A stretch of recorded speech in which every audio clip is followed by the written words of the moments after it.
evening, ladies and gentlemen. Welcome to Cubs Stadium here in Nevada for this evening's Heart of Iowa Conference varsity doubleheader between the Cubs and the Saydel Eagles. 4-game one, the Cubs will be the home team. Here's the starting lineups for the visitors from Saydel. Ready to on to Z in third base, the number 4, Jaden Cordova. 92nd, right fielder, number 1, Jase Gebhardt. 93rd, second base, the number 23, Payton Romans. 94th, start pitcher, number 9, Mason Hicks. 95th is the center fielder, number 18, Trevor Rossi. 96th, the designated hitter, number 3, Cooper Woodall. Coming on the scene for the first baseman, number 5, Ryan Van 97th, the shortstop, number 13, Judd Roberts. 98th is the catcher, number 21, Jase Embry. And 99th is the left fielder, number 2, A.J. Owen. The Eagles are coached by Gebhardt and Justin Jacobs.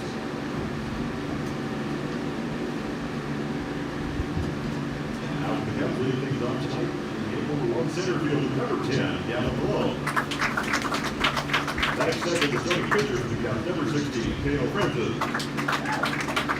93rd, third baseman, number 5, Ty Gebhardt. 93rd, the first baseman, number 42, Connor Chedkoke. 95th, the shortstop, number 2, Carter Beving. 96th, second baseman, number 1, William Persrud. 97th, the left fielder, number 17, Christian Hallbaker. 98th, the right fielder, number 24, Colin Miller. And 99th, the catcher for the Cubs, number 11, Anthony Eaton. The Cubs are coached by C. Glenn, James Persrud, and Carter Franzen. Your umpires this evening, Mr. Nathan Pick and Mr. Vaughn Bell. We ask that you please rise if you're able to, and with the finger caps as we play our national anthem.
Good evening and welcome to Nevada Cubs Baseball.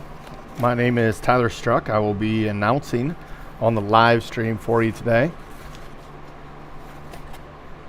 Game 1 versus Saydel in a doubleheader for the conference. The Cubs will have Kale Franzen on the mound. Kale comes in at 4-3 on the year with also 2 saves and a 2.4 ERA. Jaden Cordova will be leading it off for Saydel here to start the top of the first.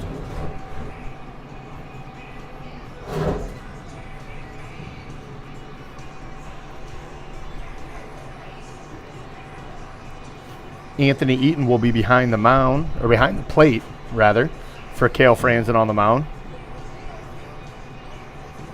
The infield will see Connor Schnetgoke at first, William Karsrud at second, Ty Dittmer at third, and Carter Beving at short. And our outfielders for the Cubs today will be Christian Hallbaker, Gavin Malone, and Colin Memmer.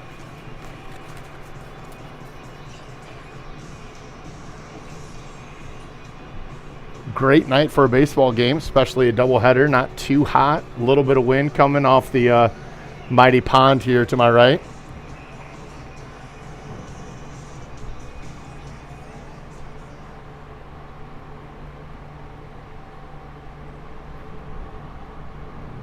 As Jaden Cordova gets ready to step into the box.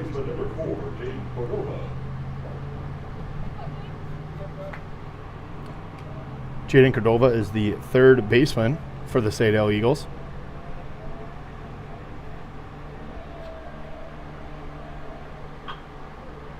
First pitch sent right back up the middle towards Kale for a base hit. That'll roll all the way to Gavin in center field. So Saydel gets one on the bags early to start the game off. Right fielder, number 1, Gebhardt.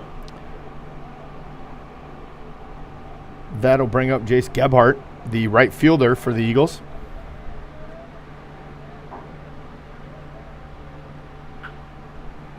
He is swinging at the first pitch as well and hits it foul down the left field line.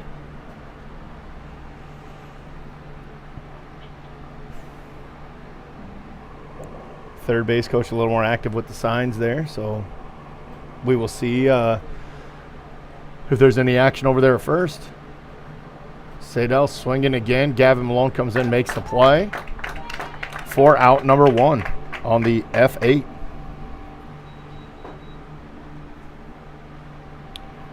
Second baseman, number 23, Payton Romans.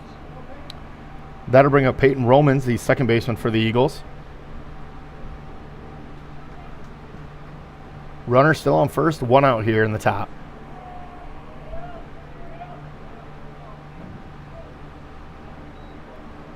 Ball a little high there for Franzen. First pitch that an Eagle hasn't swung at yet.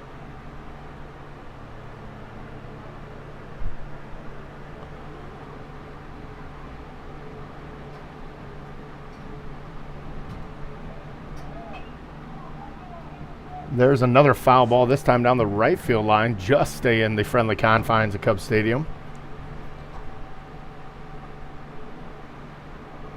And Jaden Cordova for the Eagles jogs back to first.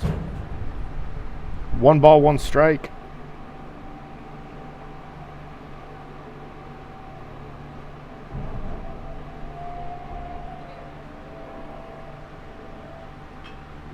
Grounder to first just by the glove of Connor Snetgilke. Cordova's going to try to stretch from first to third, and he will make it as the throw just comes into second. So runners on the corners here for the Eagles, threatening in the top of the first.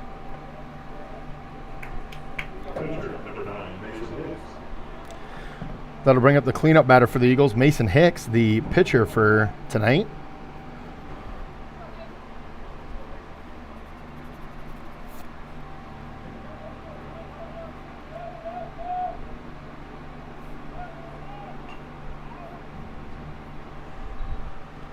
Another foul tip from Mason.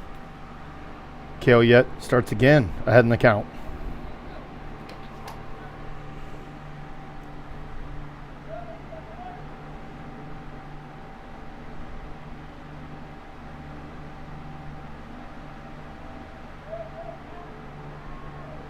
Kale steps off to check the runners, trying to keep the runners at first and third the best he can.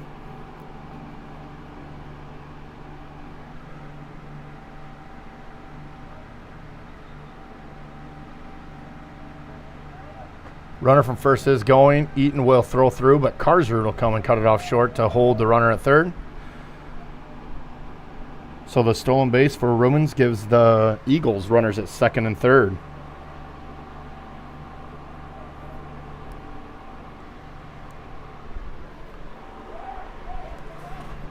Fouled straight back into the screen.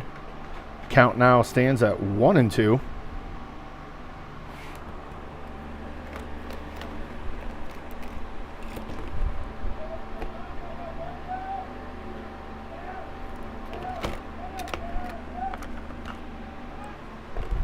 Popped up, and if it stays in play, might, and he does. Ty Gitmer settles underneath it at third for the second out of the inning.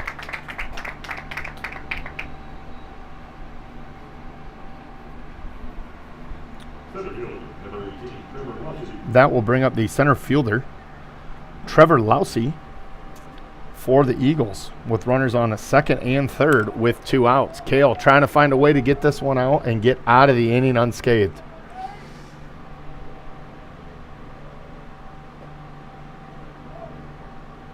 Kale delivers just a bit high for ball 1.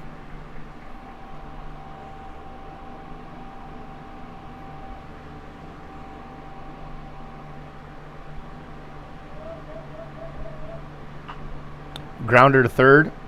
Gloved by Dittmer, thrown across the diamond and held onto by Schnettgoke for the 3rd out of the inning. So the Eagles threaten in the top of the 1st, but the Cubs get out of it, survive 2 hits, and will head into the bottom of the 1st with Saydel still with 0 on the board.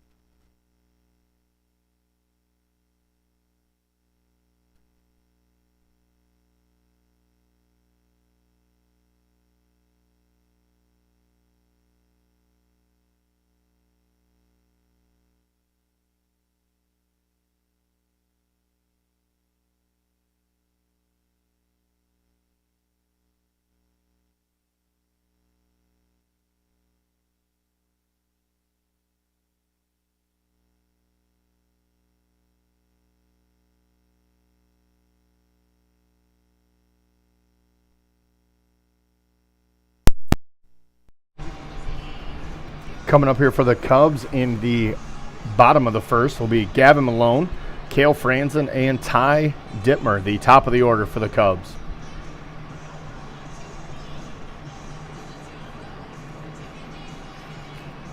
As I said before, Mason Hicks on the mound for Saydel.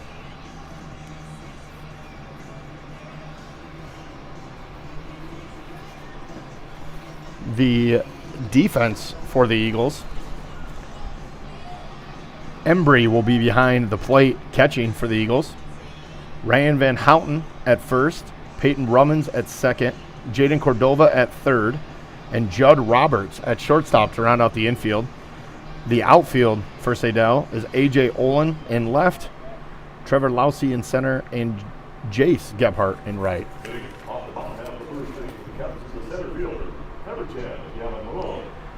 Gavin Malone up for the Cubs comes in to this game batting .407 on the year, leading the Cubs in batting average. Takes the first pitch for a strike a little bit outside, but caught the corner. Gavin fouls off an inside pitch to bring the count to 0-2.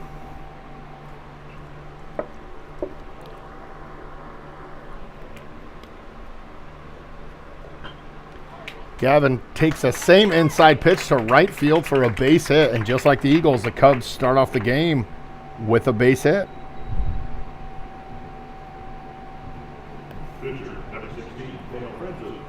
That'll bring up Cale Franzen, pitcher for the Cubs. Cale comes in batting .242 on the year. Hicks goes back to first, trying to keep Gavin close.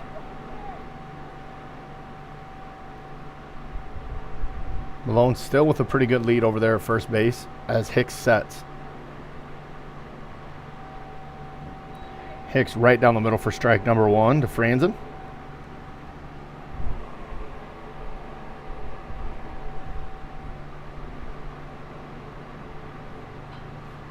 Franzen reaches and pops it up towards the first baseman. He is in foul territory, but able to make the play for out number 1.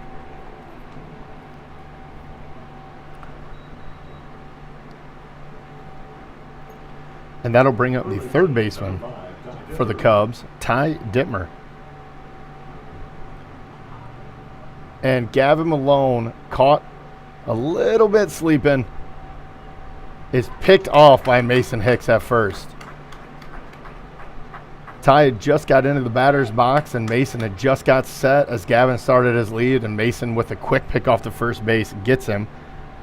It will go down as a pitcher to first to short.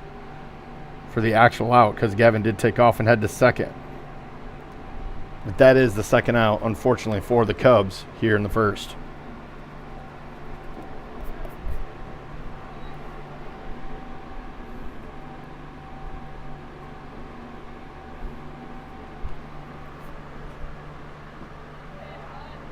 Inside pitch from Hicks is actually the second pitch of the at-bat, bringing the count to 1-1 on Dittmer.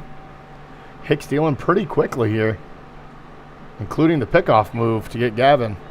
Does not take a lot of time in between pitches. When he is set, he is ready to throw it.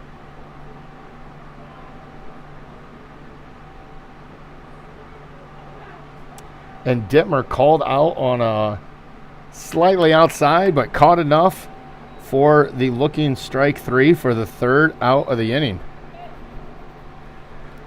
So the Cubs get no runs on the one hit, no errors, and leave no one left on base after the pickoff move by Hicks. So after one, the score is 0-0. Saydel will be bringing up Cooper Lindall, their DH, which will be followed by Judd Roberts and Jase Embry. 6, 7, and 8 batters up for the Eagles.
Looking off the top of the second inning for the Eagles, designated hitter, number 3, Cooper Lindall.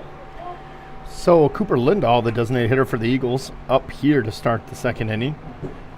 He is DHing for the first baseman, Van Houten.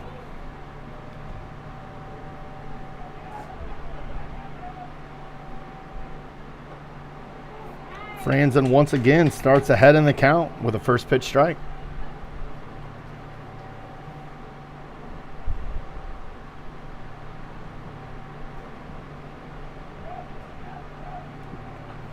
Fouled straight back up over our heads here in the press box for strike number 2.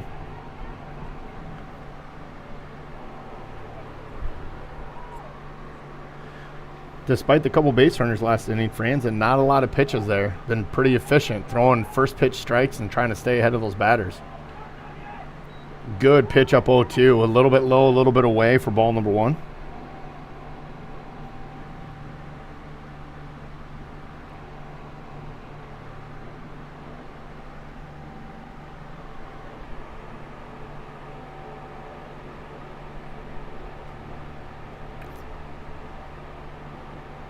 Not 100% sure what's going on here. Oh, had some jewelry on.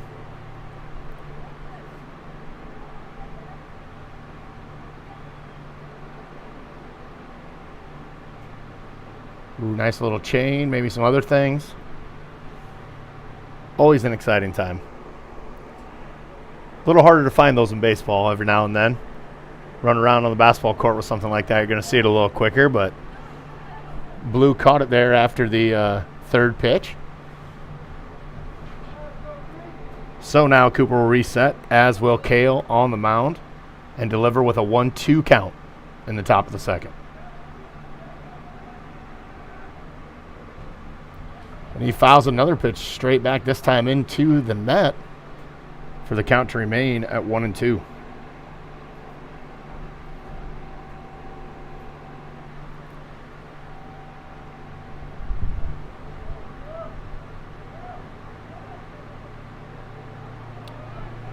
Kale once again tries to get him to chase one low and away.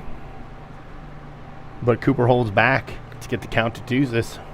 2-2.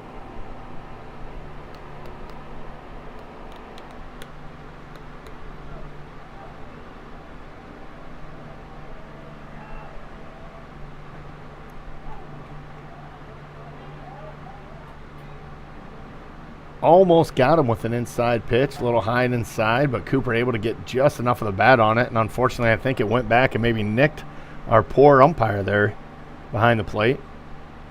So Anthony takes a trip to the mound to talk to Cale and also give Blue a second to reset there. Cooper does the same, walking down the third base line to talk to his coach.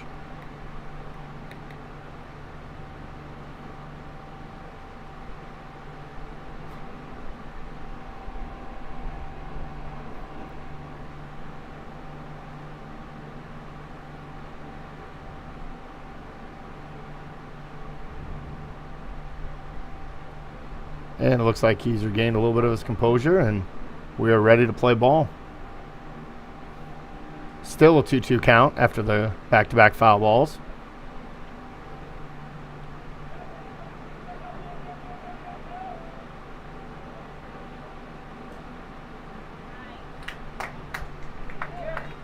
Franzen once again goes low and away. This time a little closer to that strike zone. Maybe close enough to get the call, but it just is a little bit low. So we have a full count. Franzen delivers outside and walks him. Pretty good at bat by Cooper, fouling off a couple balls there, and a good job by Cale as well. But unfortunately, lost him there on the last pitch. And the Eagles are in business with a runner on first. That'll bring up Judd Roberts, the shortstop for the Eagles.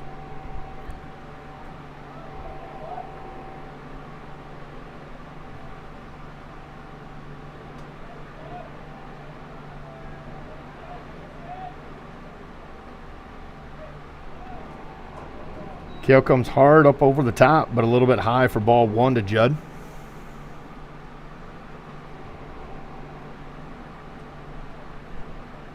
Not a very big lead over there at first for Cooper.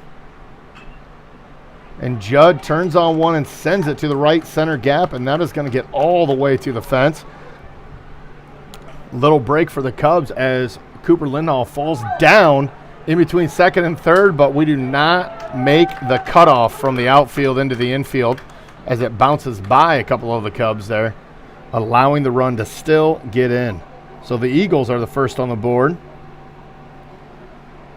after an RBI double by Roberts to drive in Cooper Lindahl.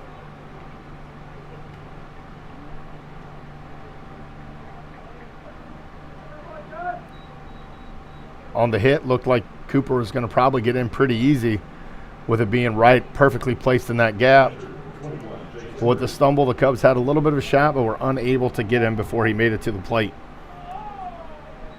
As the first pitch comes to Jase Embry, is a ball high.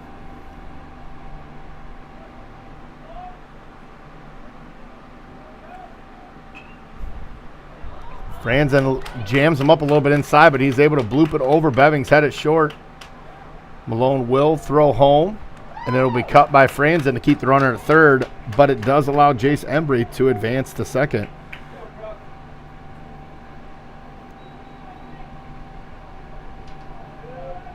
So Embry with the base hit over the shortstop's head gets the Eagles to second and third with nobody out, and that'll bring up the number 9 batter for the Eagles, A.J. Olin. A.J. Olin pops up the first pitch towards the first base side, and it is going to stay in play. And Connor Schnetgoke and Cale Franzen collide as Connor makes the play for out number 1. Unfortunately, the collision caused them to be a little slow to get up, which allowed the run to score from third for the Eagles.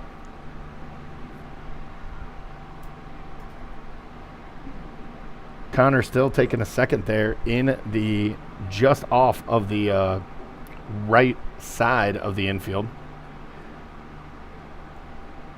Coaches have jogged over to attend to him as long as a couple players and a couple of the Saydel batters that were on deck.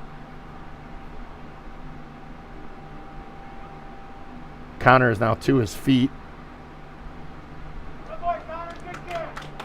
Looks to be shaking it off, getting his sunglasses, his hat back on. Looks like he is going to be able to stay in the game after an impressive catch on the first base side with him and Franzen giving chase to it before it got to the Saydel dugout.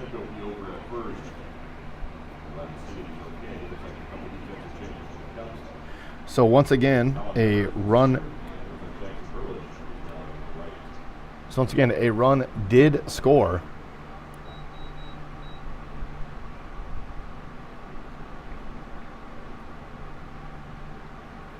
So a run did score there for the Eagles, and Jase Embry, who was on second, did move up to third. So 1 out here in the top of the second. 2 runs in for Saydel, and we're back to the top of the order with Jaden Cordova up to bat, as he fouls one back right over the net, over top of the first base side bleachers.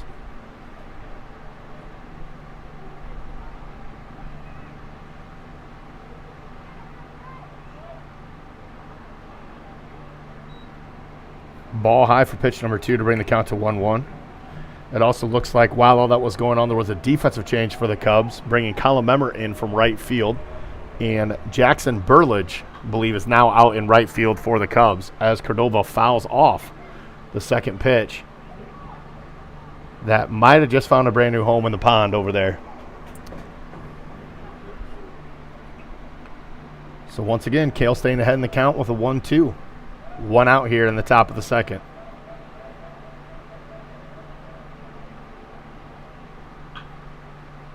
Slow grounder to second. Going to be able to get the out at first, but that is going to be good enough to get the run in for Saydel. Not enough heat on it to make a play at home, and Jase Embry from third got a pretty good break. So the Cubs get the second out at first base, and the third run of the inning crosses for Saydel. That'll bring up Jace Gebhardt with the bases empty now. 2 outs, top of the second.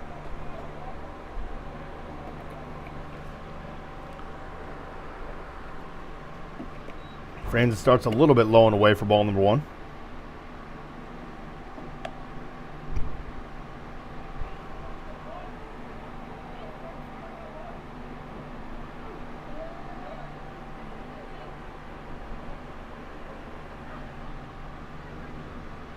Cale with a good delivery there for strike 1 of the at-bat.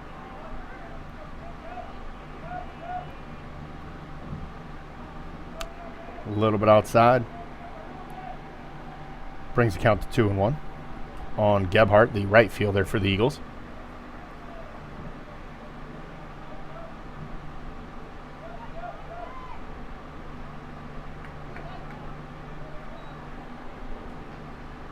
I'll be honest with you, I have no idea where that pitch was. Where it wasn't a strike, maybe Eaton was set up a little bit more outside than I thought, but that brought the count to 3-1. Little grounder, going to be a little bit of trouble. Dittmer comes charging on, but couldn't glove it. Even if he fields it clean, maybe going to be a tough play over there at first. But Gebhardt will reach. And with it hitting Dittmer's glove, probably on an air.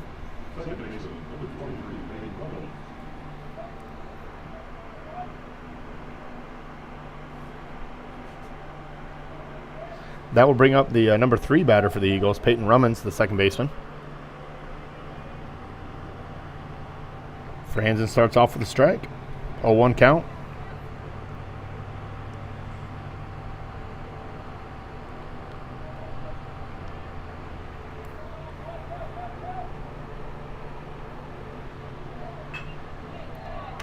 And an unfortunate sequence of events there. Saydel, oh, hold on, might have a play at third. We get it. We get the tag on, but do not keep it, and the runner is safe at third. As I was saying, right as Romans went to hit, they were stealing with Jase Gebhardt, which had moved Beving over to the bag, and the grounder went right to where he was at. Nothing you can do there. Just kind of, like I said, unfortunate timing, a good hit and run there by the Eagles. So the grounder gets through for a base hit. And the Eagles, even with 2 outs, still threatening here in the top of the second. to bring up Mason Hicks, the pitcher for the Eagles. Also our 8th batter of the inning.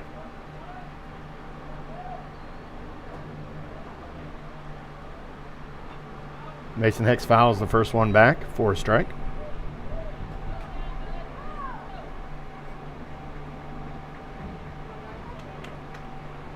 Mason Hicks popped up to third base in the first inning in his first at-bat,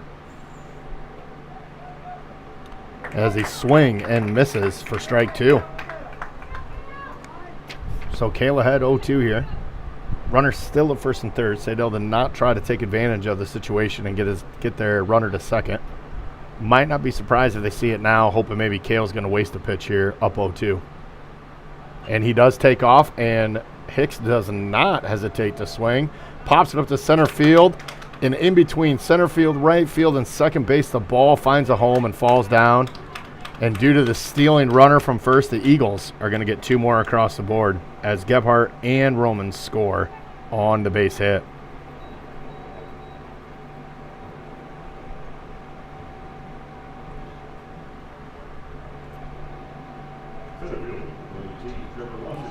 So a lazy little pop fly by Hicks will go down as a 2 RBI base hit as the Eagles extend their lead to 5-0 here in the top of the second.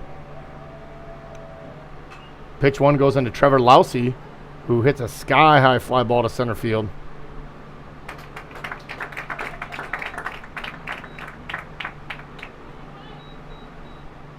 As our center fielder, who I think I misspoke before, is Colin Memmer now, settles under it and makes the play. So Jackson Burlage actually came in for Gavin Malone on the play before, not Colin Memmer. So Colin Memmer settles under the fly ball to center to stop the damage for the Cubs. But Saydel still able to get 5 runs on 4 hits, 1 Cub error, and 1 Saydel Eagle left on base.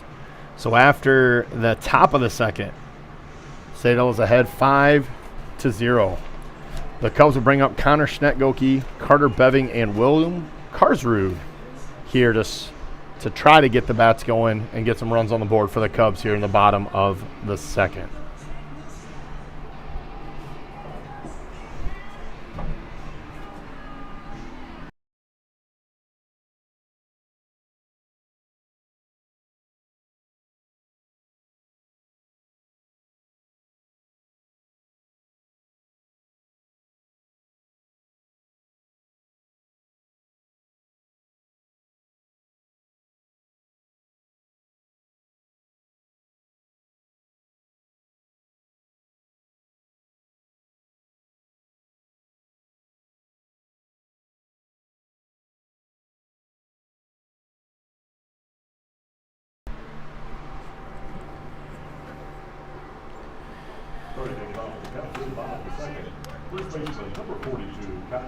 Connor Schnetgoke, the first baseman for the Cubs, leading us off here at the bottom of the second. Connor comes in on the year batting .268 and takes the first pitch for ball number 1.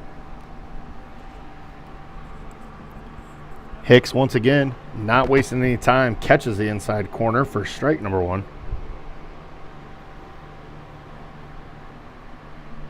Hicks sets and delivers.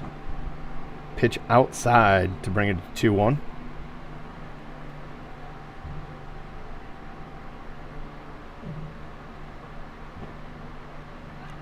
Ball high brings it to 3-1. Good hitters count here for Connor. See if Hicks will bring him something he can place out in the grass somewhere. Hicks brings it a little inside. Connor fights it off for a foul ball to bring the count full here at the top of the second.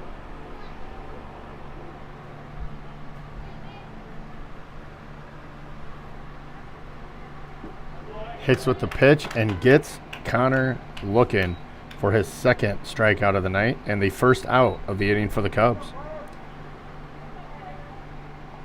Shortstop, number 2, Carter Beving. That'll bring up Carter Beving, the Cubs shortstop. Carter comes in today hitting .353. Hicks delivers and sends a strike on the inside part of the plate. Hicks gets Carter to chase a little bit with that high one. 0-2 count here as Carter steps out of the box smartly, especially with how fast Hicks has been coming to the plate. And Carter chases the high one again for out number 2, strikeout number 3 for Hicks. Second baseman, number 1, William Carter. That'll bring up William Carter, the second baseman for the Cubs, hitting .377, the second best average on the team so far this year. As Will swings through the first pitch for strike number 1.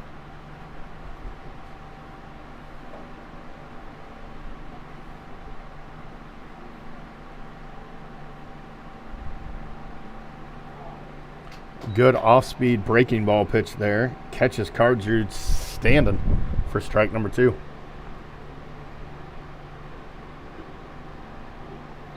Hicks trying to see if he can get Carter to climb the ladder with him, and he will not. So he lets the high one go for ball number 1. Carter gets his bat on it and sends it over the first baseman's head, but it just lands foul down the first base line. Count remains at 1-2 with 2 outs here in the bottom of the second.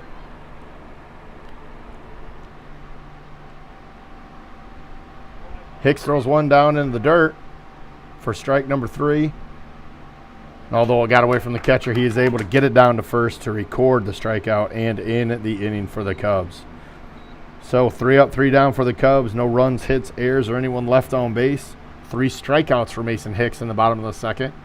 Brings us to 5-0 heading into the top of the third.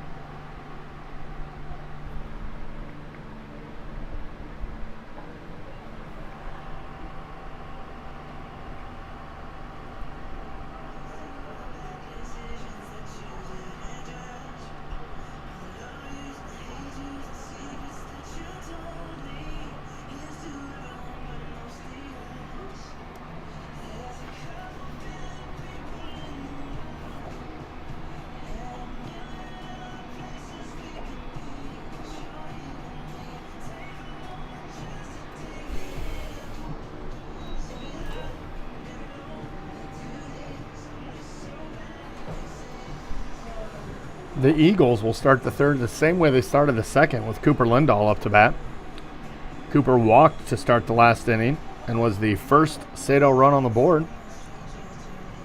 It also looks like the Cubs defensively are back to the way we started the game, with Gavin Malone returning to center field, pushing column member back to right field, and Jackson Burledge into the bench. So Gavin using his re-entry to get back here into the game in center.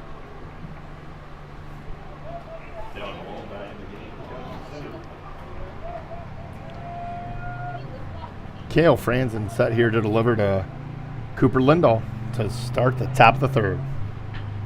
First pitch swinger for Cooper, a hot shot right to Dittmer at third. Dittmer with a decent throw across the plate, but a little bit short, and short hops Connor Schnekoke at first, and Cooper is going to round first and head to second on the throw. Tough one there for Dittmer at third. Made a great play with the glove, but unfortunately short hopped his first baseman. So Cooper reaches on the air, bringing up Judd Roberts.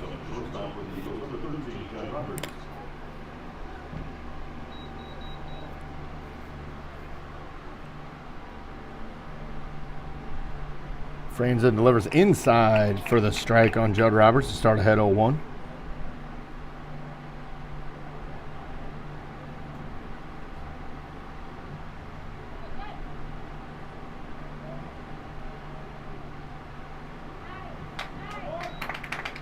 Strike 2 on a great pitch by Franzen, getting Judd to chase one a little bit inside and a little bit low. 0-2 count. Saydel with a runner still at second. Nobody out here. Top of the third. Popped up straight overhead again. Over top of the press box. And the count will remain at 0-2.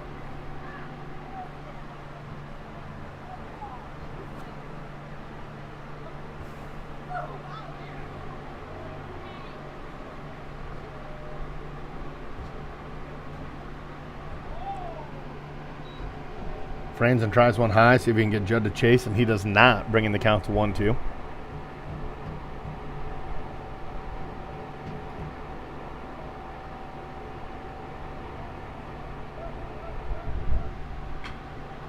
Franzen delivers, and a line shot goes right to left field, and Christian Hallbaker settles underneath it for out number 1 for the Cubs.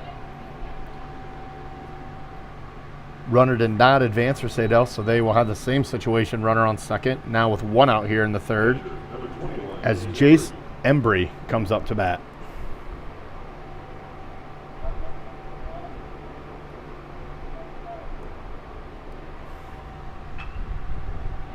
Embry with a hot shot down the third base line, right past Dittmer's glove.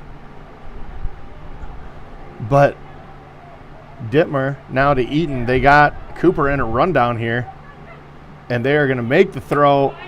Oh, they're going to make the throw, but unfortunately are going to drop the ball.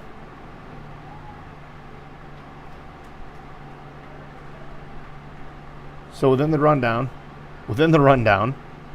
what we could see from up here, it looked like Beving went to apply the tag and dropped the ball. Although I am not sure Lindahl actually ever made it back to third base, so Beving picked it up and tagged him again. Our third base umpire is now discussing with the home plate ump to see exactly what the call is going to be here. But a really good heads-up play after the base hit by Christian Hallbaker to get the ball into Dittmer. Like I said, Cooper just rounded third a little too far. Cubs kind of caught him in no man's land.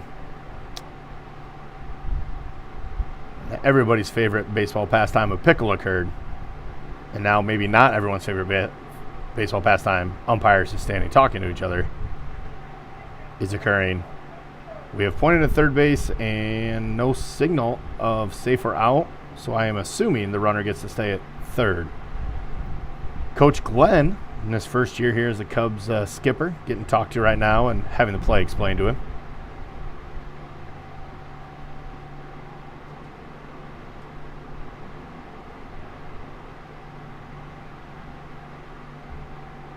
While Coach doesn't maybe seem overly visibly upset by it, also does not seem very happy with the call, and has no choice but to retreat back to the dugout. So after a base hit to left and then a great play by the left fielder and Dittmer, Cooper ends up staying at third, Lindahl, and Jase Embry after the hit goes to second during all the confusion. So there will be runners on second and third for the Eagles.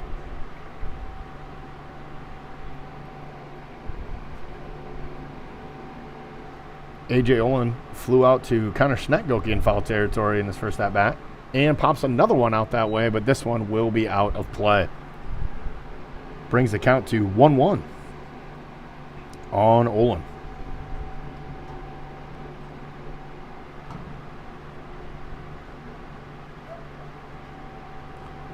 Good pitch by Franzen right down the middle. Gets Olin to foul it straight back to get ahead in the count 1-2. 1 out here still on the top of the third for the Cubs, with Saydel having runners on second and third.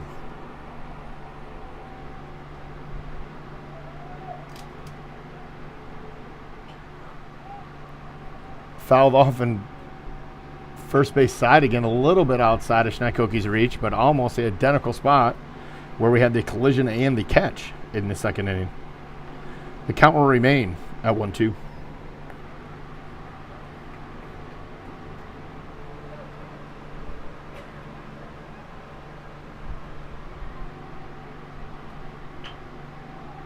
Chopper to short. Beving will settle under it. Throw across the diamond to Schnetgoke in time to record out number 2. But Lindahl does cross the plate for the Eagles as the Cubs get their second out of the inning.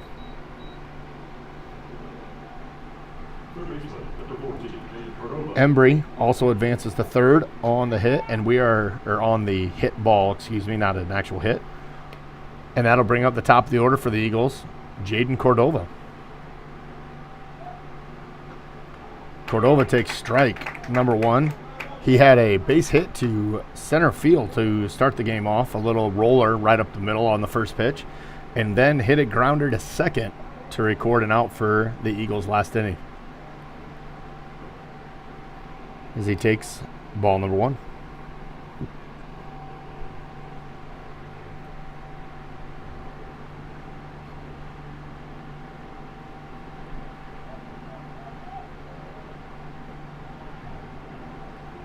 Franzen a little high with the breaking ball.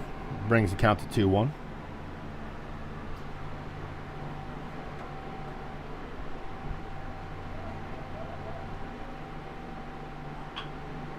Chopper up the middle. Beving makes a great effort at it, but cannot secure it into his glove. Would have been an amazing play behind the base and probably an even harder throw had he been able to corral it in.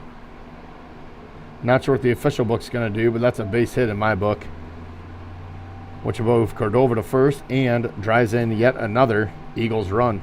Right fielder, number 1, Jase Gebhardt. So with 2 outs here in the third, Jase Gebhardt will be coming to the plate for the Eagles. Gebhardt flew out to center field in the first inning and reached on a tough play but an error in the second. Franzen tries to get the runner sleeping at first. Unsuccessful, but gets him to dive back in. 7-0 is our score here in the top of the third.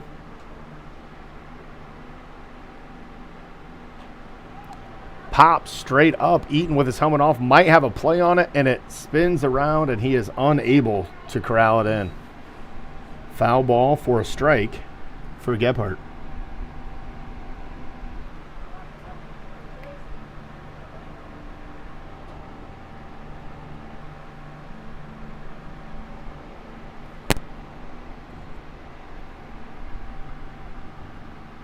Runner goes back to first, resets.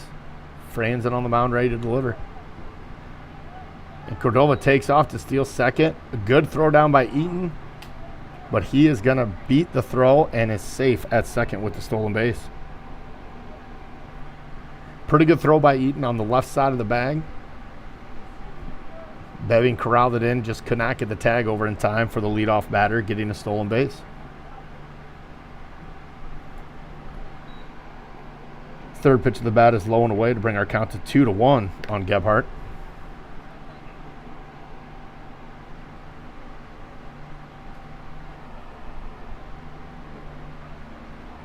Franzen delivers a little bit inside. 3-1 is the count.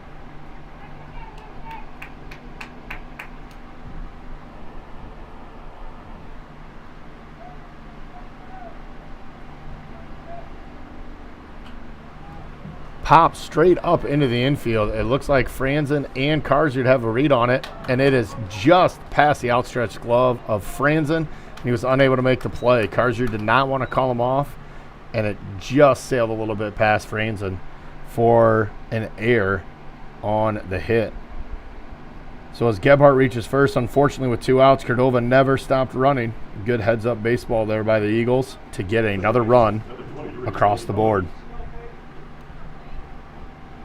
So that'll bring up Payton Romans with a runner on first, and the score now 8-0 Eagles. Fouled straight back up overhead of the press box is Romans' first pitch.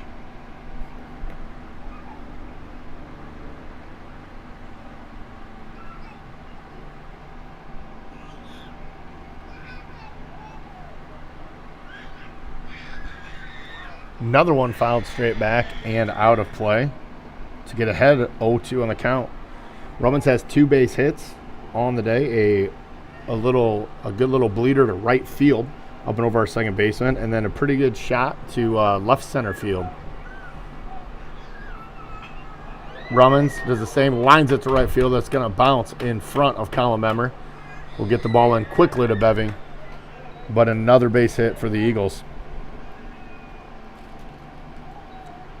Payton's third hit on the day will bring up Mason Hicks, the pitcher for Saydel. But before that happens, it looks like we are going to make a pitching change here. As Coach Glenn goes out to relieve Cale Franzen, and looks like he is bringing in number 3, James Edwards, senior for the Cubs, will come in and try to get the Cubs out of this jam and get us to the bottom of the third. James will inherit 2 runners on first and second and face the cleanup hitter for the Saydel Eagles, Mason Hicks.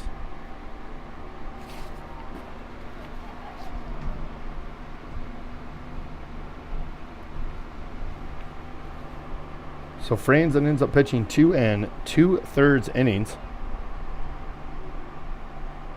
Gives up 9 hits. As of right now, 8 runs. He is still responsible for the runners on first and second.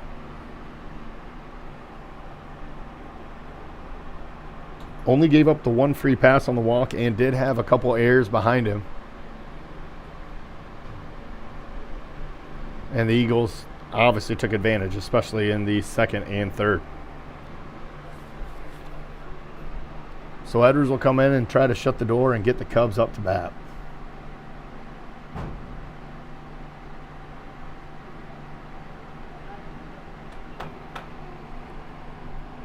Hicks is 1-2 on the day. Popped up to the third baseman in the first inning and had a base hit, one that just landed over top of our second baseman in the second.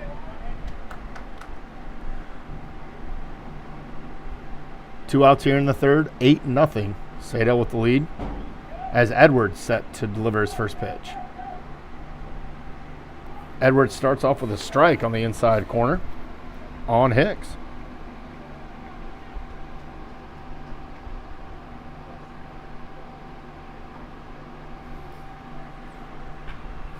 Hicks turns on the second pitch down the left field line, but it is going to be foul. Edwards quickly ahead 0-2.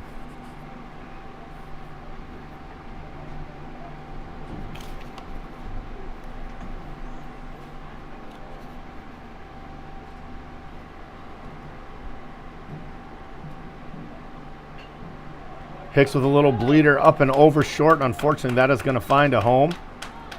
Saydel is going to send the runner home from second, and Gebhardt will score. Romans will advance from first to third on the bloop single. And Hicks in with another hit and a couple more RBIs.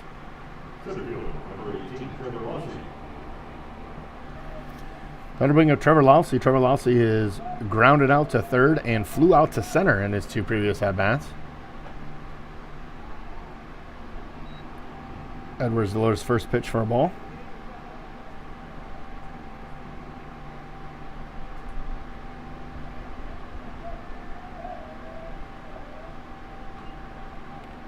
Inside pitch from Edwards is fouled off for strike number 1 of the at-bat. Hicks at first, Romans at third for the Eagles. 2 outs here in the top of the third.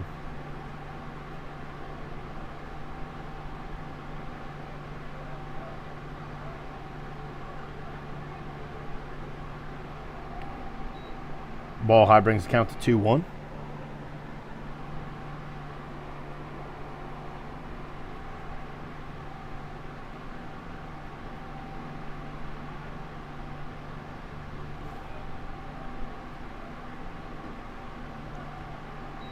Edwards delivers outside, but Trevor Lousy will not chase, bringing our count to 3-1.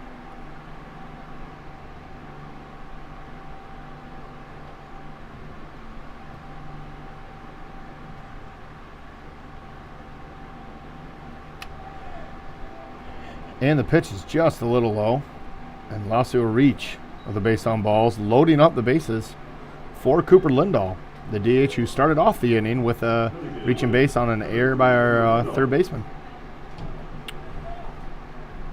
So Edwards now with the bases loaded. 2 outs, top of the third. Starts off with a strike. Trying to get out of here without any more damage.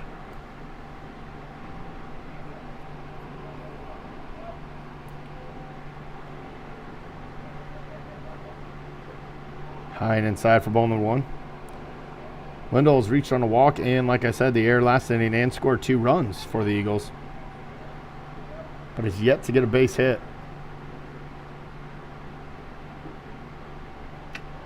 Edwards tries the outside corner. Must have been a little low, bringing the count to 2-1. We've seen that. Been pretty consistent from the ump behind the plate. Given a little more on the inside, but is not giving a lot on that outside corner. Edwards high and tight with his next pitch, brings the count to 3-1.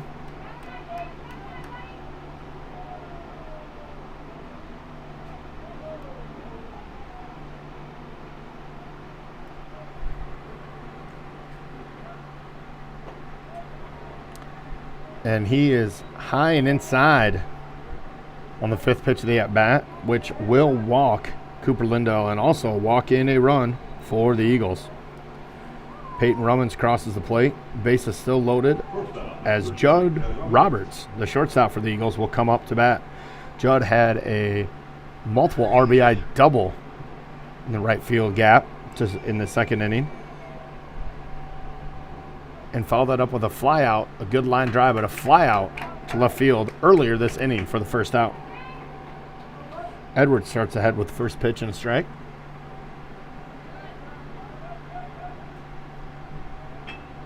Roberts again with a hit to left center, but this time it's going to find some grass. Great play by Hallbaker to stop it from going all the way to the fence, but it is still going to be a stand-up double and 2 more RBIs for Judd Roberts as he drives in Hicks and Lousy.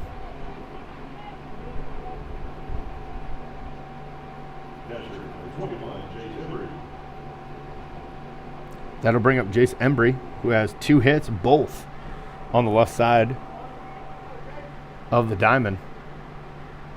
Runners now at 2nd and 3rd for Saydel. Still 2 outs here in the top of the 3rd.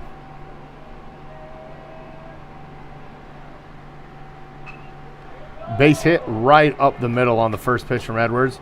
Malone gathers and delivers it, and it is just over the head of Edwards and will go all the way to the plate, securing, not letting the runner score from 3rd, unfortunately letting Embry make it to 2nd after the base hit to center. So another run crosses for the Eagles, and they are back in the same situation with runners on 2nd and 3rd as A.J. Olin comes up to bat. Olin flew out to first base and then got a ground out to short earlier this inning as he takes ball number 1 from Edwards.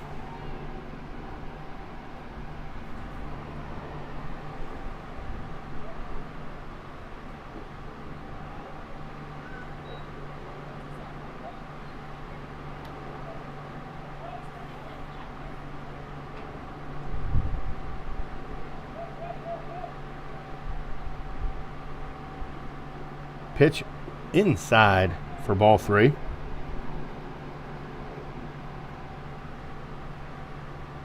Edwards trying to find that strike zone here, make Olin put it in play. See if we can get the 3rd out here for the Cubs.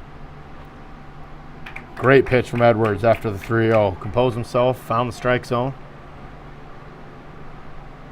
Now let's see if he can find a way to get Olin to put the bat on the ball and get the Cubs out of the inning.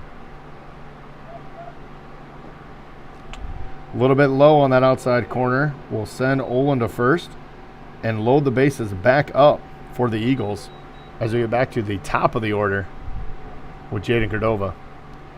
Before that happens, Glenn coming out to the diamond. And he is going to switch pitchers up. So James Edwards will leave the game, and Colin Grote has now entered for the Cubs.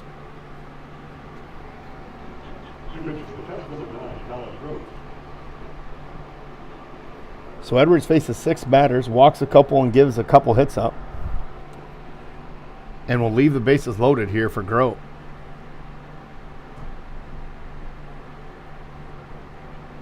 As Colin comes in with the bases loaded, our score is 13-0 with Saydel in the lead.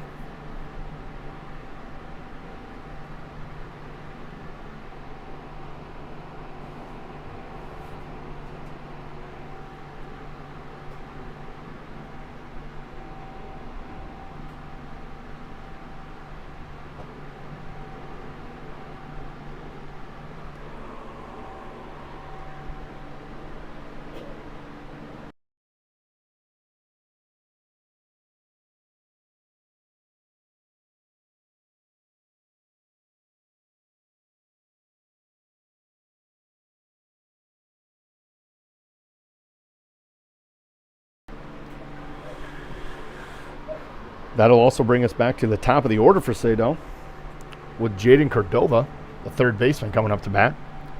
Third baseman, number 14, Jaden Cordova. Cordova has 2 base hits right up the middle and a grounder to second base, so been kind of right back at the pitcher on all 3 of his previous at-bats for Saydel. Bases loaded as Grote set to deliver. Little low and inside for pitch number 1 for Colin.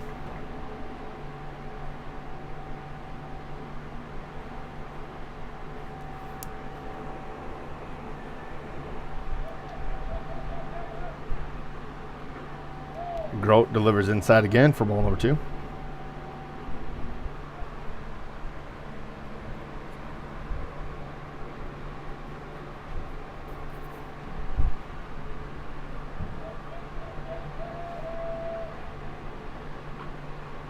Grote gets Cordova to swing at a little bit of an inside pitch, bringing the count to 2-1 here, still in the top of the third.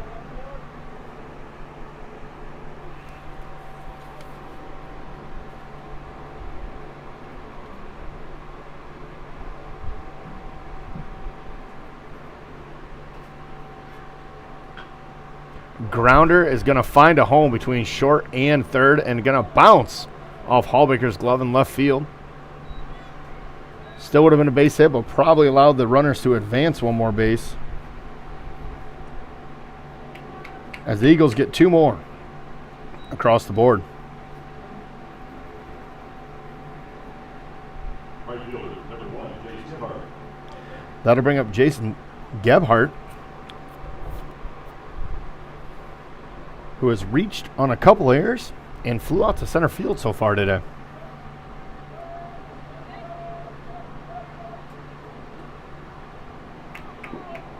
Grote starts out ahead with a strike.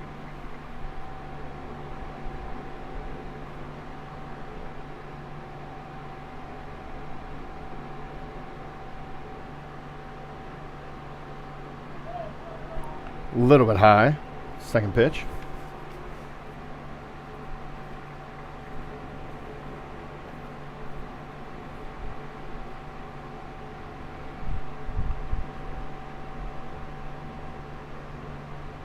Grote working the mound a little bit, and now a set. Inside pitch is fouled off, back and out of play, landing just over top of the screen. So a 1-2 count. Now on Gebhardt.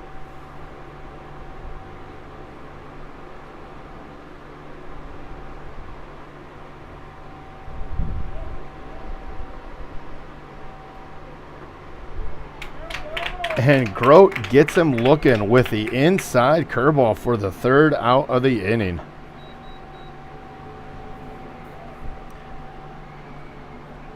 So in the top of the third, 1, 2,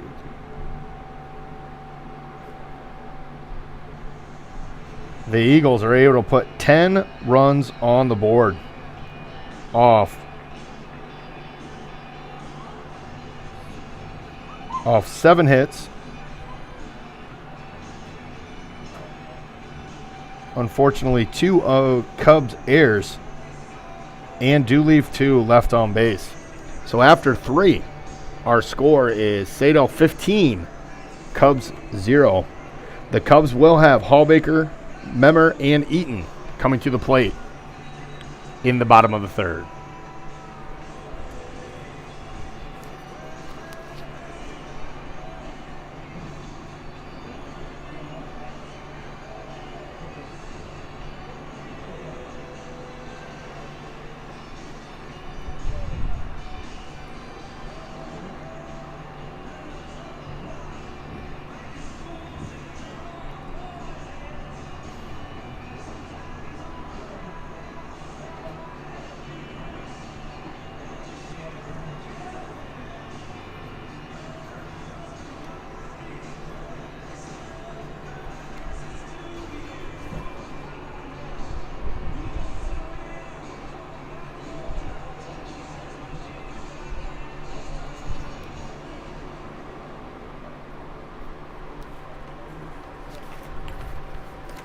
And we are ready to go here in the bottom of the third.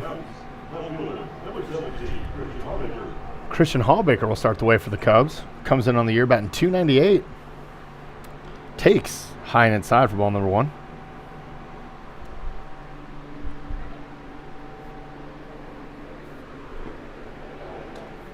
Hicks with a fast delivery again. Gets one by him for strike 1. Fouled straight back into the fence. Looked like that was coming right up at us here in the press box. And probably to all of you watching at home on the YouTube live stream. 1-2 count here on Hallbaker.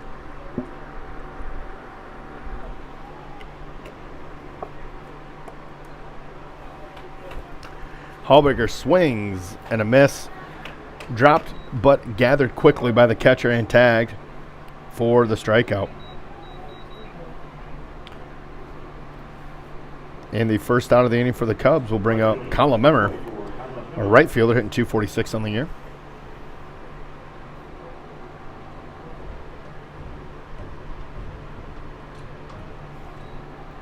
Hicks delivers. First pitch strike.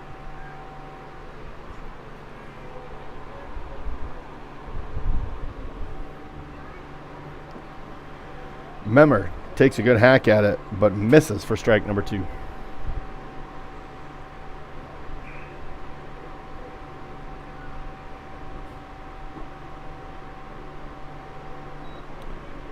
Hicks delivers low and outside for ball 1. Memmer trying to get something started here for the Cubs in the bottom of the 3rd.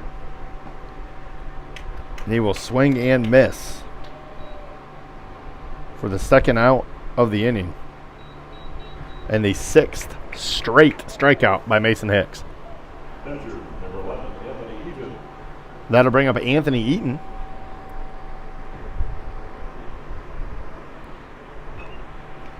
Anthony gets the first pitch, and he gets a high, crazy, skyrocketed grounder that the first baseman has to field, and no one at first base to record it. So Anthony, with maybe not the hardest hit, but a pretty high one, gets the Cubs another base hit and a runner on base here in the bottom of the 3rd. And that'll bring us back to the top of the order for the Cubs. Center fielder Gavin Malone. Gavin started off the game with a base hit to right field. Hicks again with that quick pickoff.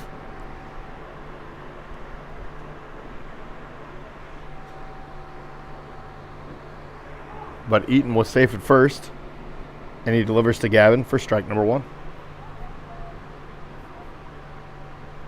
Eaton again with the lead at first. Gavin turns on the second pitch, but hits a sharp grounder into foul territory for strike number 2. 0-2 count with 2 outs here in the bottom of the 3rd for the Cubs. Hicks delivers. Gavin swings through it for strike number 3 for the 3rd out of the inning. Eaton was trying to steal second, but the strikeout obviously negates the stolen base attempt. And the Cubs are down in the bottom of the 3rd.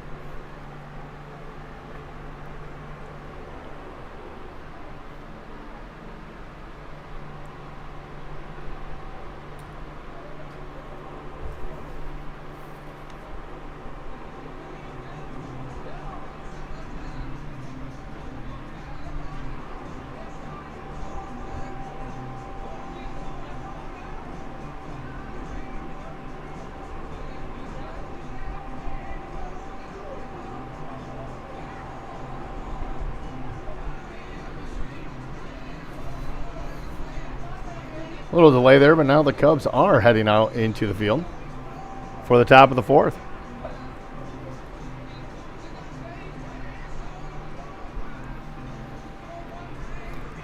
Saydel's coaching staff talking to the umpire. I'm assuming they're going to have some different batters here this inning. As the Cubs, it look like they've put a couple new people in, including behind the plate.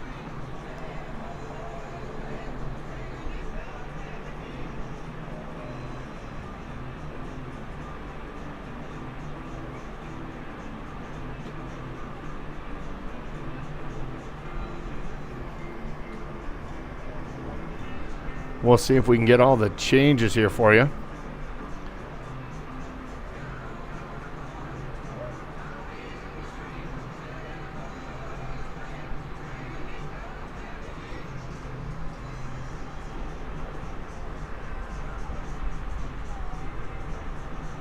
And speaking of all those changes, it actually looks like the Cubs will remain somewhat the same in the infield and the outfield. But Calvin Franzen now looks to be behind the plate catching.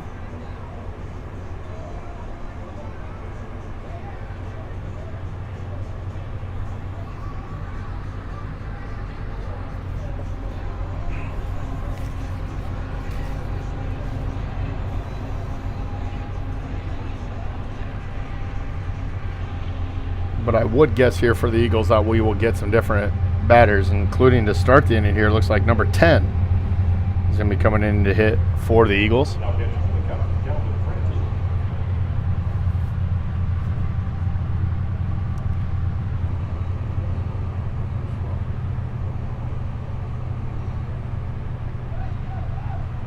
Hitting off the top of the fourth inning for the Eagles is number 10, Parker Swafford. So number 10 for the Eagles, Swafford, I believe is how we say his last name. Swafford. There we go, a little better. So Swafford up.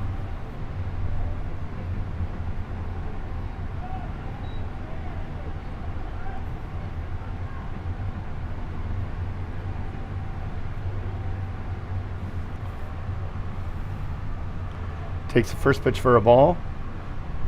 And the second just low for ball number 2.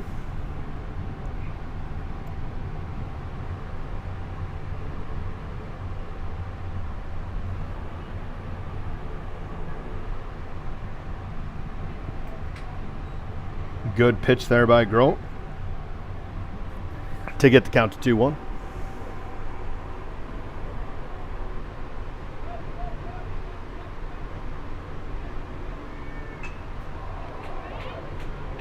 Hits a deep fly ball to center. Malone gives chase and is able to catch it over his left shoulder. A well hit ball and an even better play by Malone to get the first out of the inning for the Cubs.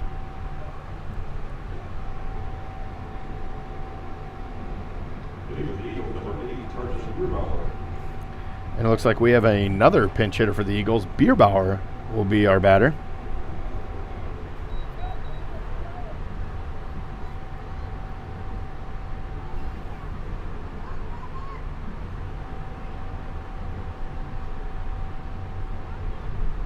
Fairly normal sight for the Cubs, but maybe not for everybody else watching out there as a train goes by. Great play by Franzen on a pitch. Very inside from Grote. Kind of a neat scene here as the train's passing by out there and behind left and center field. Hit by Bierbauer to the center field, but right at Memmer, who fights off the sun to record the second out of the inning.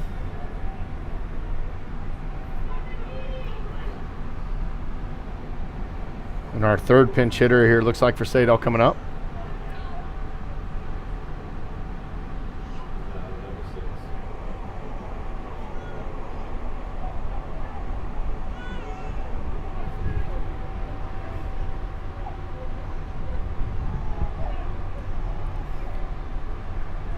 Which is number 6 here for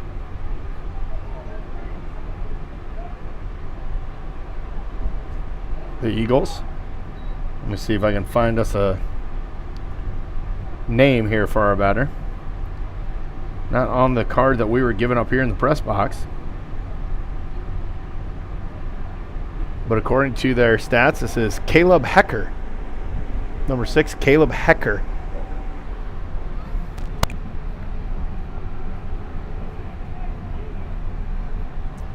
So Caleb Hecker steps in. Let 2 balls by and swung for strike number 1.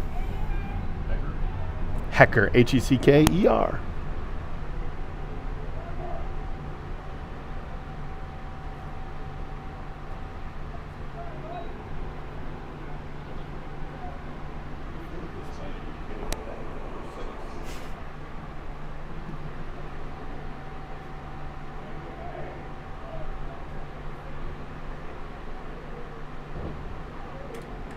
And on the 3-1 count, Grote finds the strike zone yet again to bring the count full. 3-2 here with 2 outs in the top of the 4th.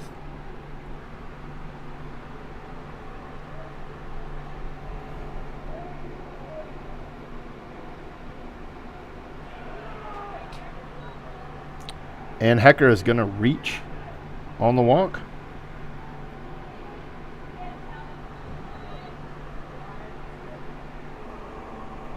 This will bring up Ryan Van Houten.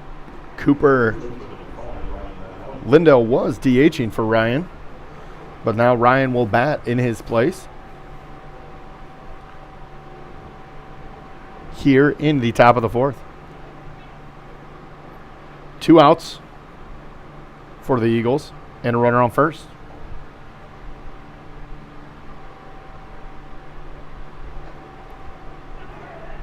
Grote inside with the first pitch. Ryan scoots out of the way for ball number 1.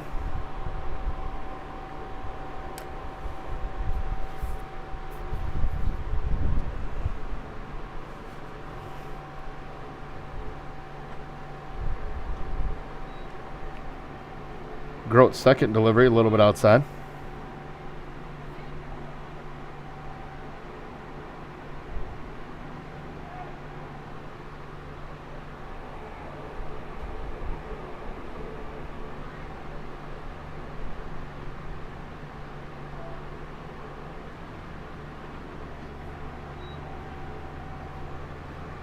And now the count is 3-0.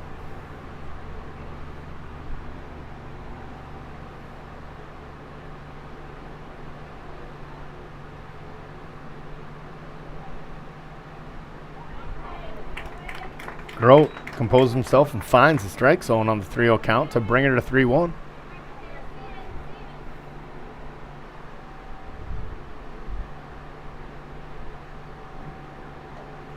And Grote misses on the outside for ball number 4.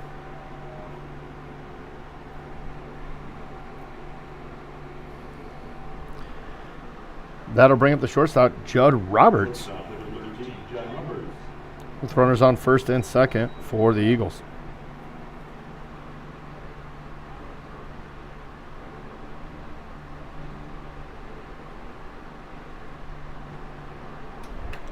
And Grote delivers a strike on the first pitch.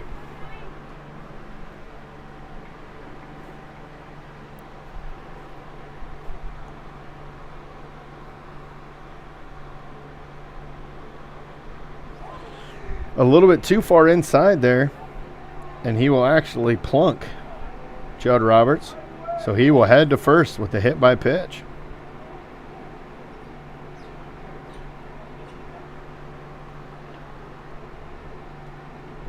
Which will bring up Embry for his 4th at bat of the game. Embry, 3 hits on the night. 2 to left field and 1 the chopper up the middle last inning. So Cubs back in a little bit of a jam here with the bases loaded, but still have 2 outs here in the top of the 4th. Low in the dirt. Franzen with the good stop. Brings the count to 1-0.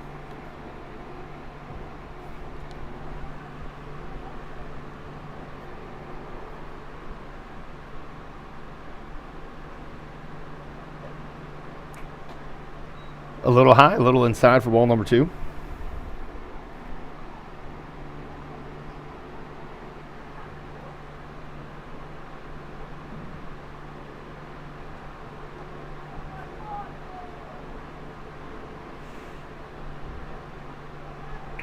And going outside again. A good stick by Franzen behind the plate. Calvin coming in and making a couple impressive stops here. And the count is at 3-0.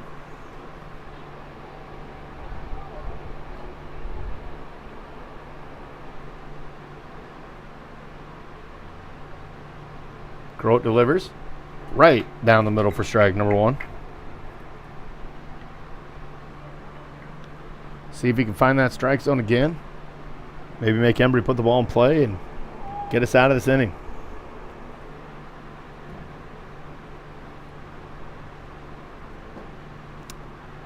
Unfortunately, a little high and a little inside is ball number 4. Embry will get the walk and the RBI,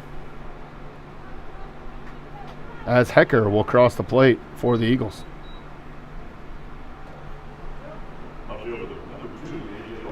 That'll bring up A.J. Olin with the bases loaded here in the top of the fourth.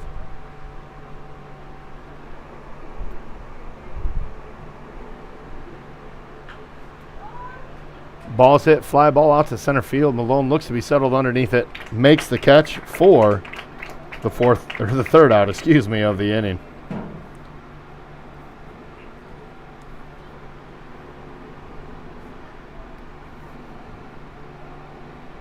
So in the top of the fourth, the Eagles do get a run across the board, so they get one run. They did not have a hit. No hits, no errors by the Cubs, and left 3 on base. Heading into the bottom of the fourth, your score is Saydel 16, Cubs 0. Cubs will be bringing Cale Franzen to the plate to lead off the bottom of the fourth.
Hicks still on the mound for the Eagles as Franzen comes up to bat for the Cubs. Franzen popped up to the first baseman in the first inning. It is only a bat so far. And he gets his bat on the ball on the first pitch, and it is going to be trouble for the Eagles. And Franzen is going to be in with a little blooper right over the top of the pitcher's head for a base hit.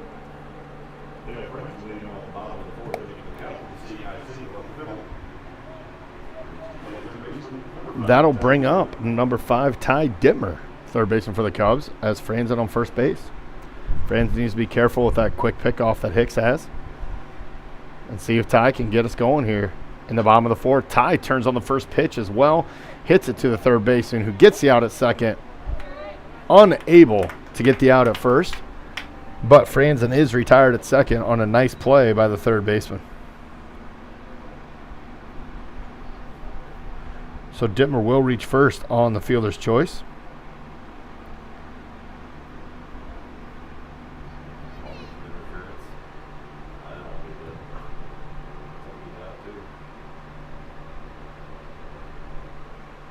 And as I was sitting down to write that he reached on the fielder's choice, apparently I missed that they also called Dittmer out at first base. Best guess up here in the press box would be interference with the play at second, because the throw did pull the first baseman off the bag, not giving him a chance to get Dittmer. So if our runner didn't do enough to get out of the way or slide or make a baseball play, that must have been what they called the second out on. So base runner interference will give the Eagles their second out of the inning. Bringing it up now, Connor Schnetgoke with no one on base.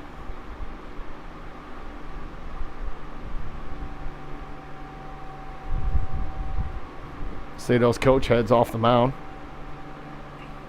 after talking to the pitcher, and I would assume his infield.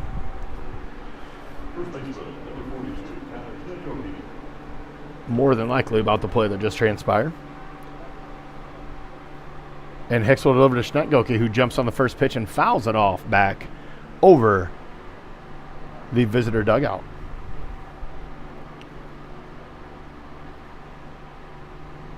Hicks set, delivers again, and Schnetgoke right on top of it. Or I guess I should say underneath it, as he fouls it straight back to the screen. 0-2 count here for Schnetgoke as Hicks is ready to deliver. Schnetgoke fights it off again back to the screen to stay alive with an 0-2 count. William Carter getting his workout in here, chasing after those foul balls. And the breaking ball will get Schnetgoke for strike number 3 to end the inning. Cubs no runs on one more hit, no errors, and none left on base.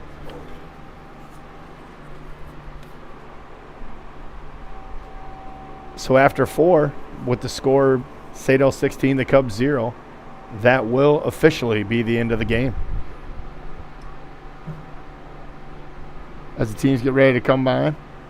Oh, maybe they don't do that with the doubleheader. Never mind. As both teams get set, get ready to play the second one of this, we will take a quick break. The live stream will stay up. You just won't have to listen to me talk here for a little bit. And the Cubs will get set and get ready. And we will have game 2 underway, hopefully here shortly.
And we are about to get underway here in game number 2 of the doubleheader versus Saydel Eagles and the Nevada Cubs. Not many changes around the diamond. Obviously, a couple new pitchers on the mounds, but both the Cubs and the Eagles lining up defensively almost the same way. Saydel will have Judd Roberts on the hill for him. Embry will still be behind the plate catching. Van Houten still at first base with Cooper Lindale DHing for him. Payton Romans will be at second. Jaden Cordova at third. And Mason Hicks will switch places off the mound with Judd, and he will now be the shortstop. A.J. Olin, Trevor Lassie, and Jase Gebhardt will round out the outfield once again for the Eagles. The Eagles will also be the home team since this is a makeup of the game that got rained out at Saydel. So the Cubs will be the first to bat in this one, with Gavin Malone batting first and still playing center field. Kale Franzen will move to second off of the pitcher's mound for game number 2. He will be batting second as well. Ty Dittmer still batting third, but has now moved out to right field. So a couple positional changes, but the Cubs still batting 1, 2, 3 in the same order. Schnetgoki will be batting fourth and playing first again. Carter Beving batting fifth and playing short. Will Karsrud will remain in the batting lineup, but will be DHing for Jackson Burlage, who will be our pitcher for the night. Christian Hallbaker will be out in left field. Anthony Eaton back behind the plate, and James Edwards will join the lineup and play third base for the Cubs, batting ninth.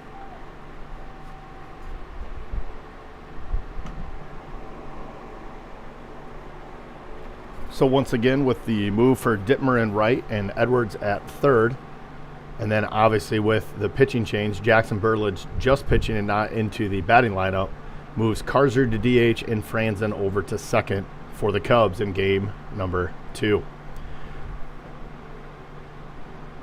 Roberts here on the hill getting warmed up for Saydel.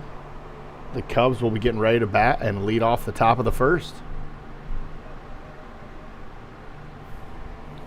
Gavin Malone stepping to the plate. Gavin led off the first game with a hit.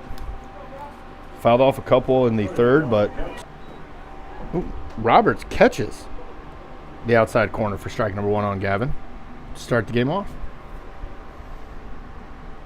Gavin swings through second pitch for strike number 2.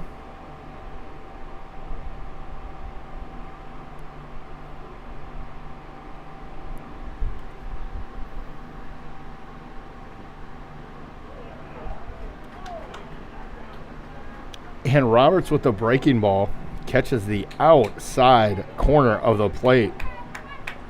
Although Mr. Malone might not have agreed with it, it is a called strike 3 for out number 1. That'll bring up Franzen.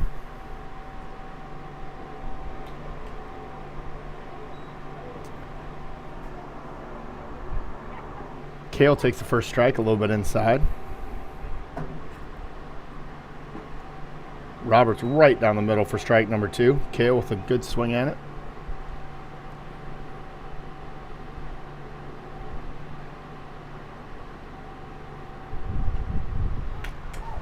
Roberts with the off speed almost fooled Franzen, who was good enough to get the bat on the ball, foul it off, and remain alive at 0-2.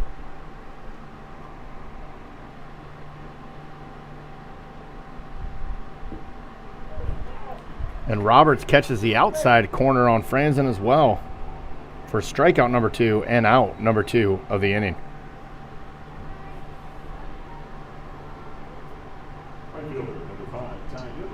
And that will bring up Dittmer for the Cubs.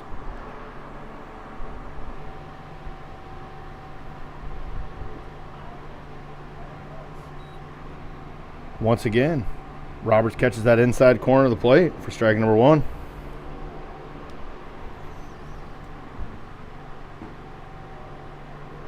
Roberts quick down the middle for strike number 2. And he's got an 0-2 count on Dittmer.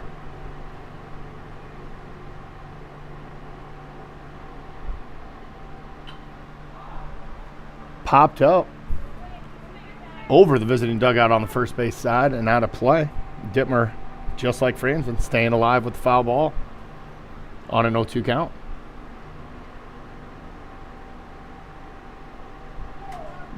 Detmer checks his swing on the breaking ball in the dirt.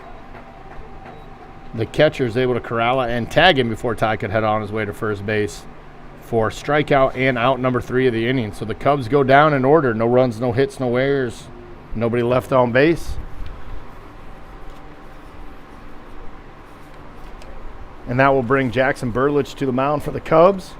And Jaden Cordova, Jase Gebhardt, and Payton Romans up to bat for the Eagles here in the bottom of the first.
And here we go. For the bottom of the first. For Saydel, again, remember Saydel is the home team because this is the makeup game from a previous rainout that was supposed to be at Saydel. Cordova up to the plate, and Jackson Burlage delivers a little high for ball 1 to start.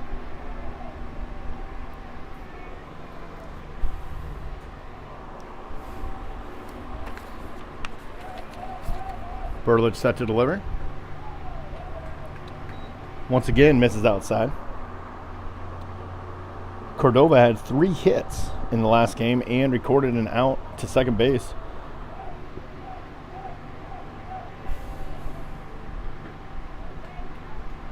Burlage finds the strike zone there, bringing the count to 2-1.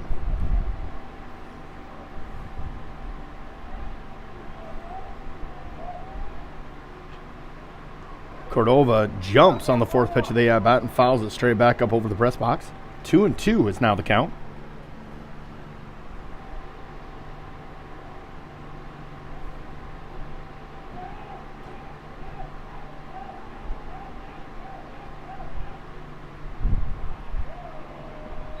Burlage loses that one a little bit high and outside, bringing a full count to our first batter for the Eagles.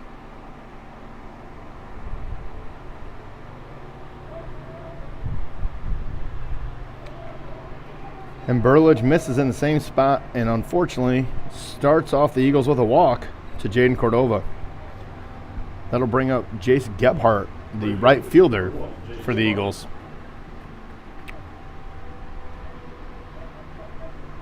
Be interesting to see with the runner on first now.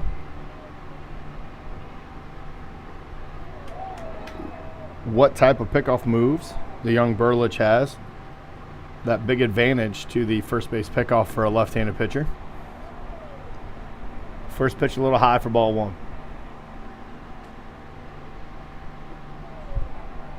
Burlage loses it up again for ball number 2.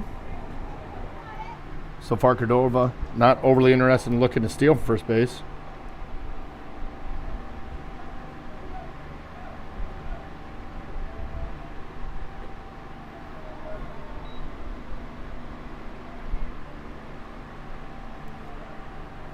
Jackson upstairs again for ball number 3. 3-0 is the count. Runner on first for the Eagles.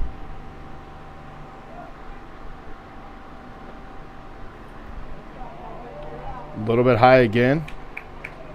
And Gebhardt is on his way to first, while Cordova moves over to second on the base on balls. That'll bring up the number 3 hitter for the Eagles, Payton Romans, the second baseman for Saydel.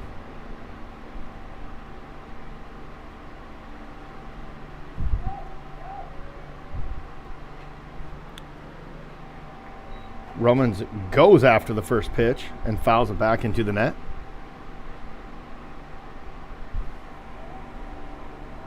Jackson starts to count up, 0-1.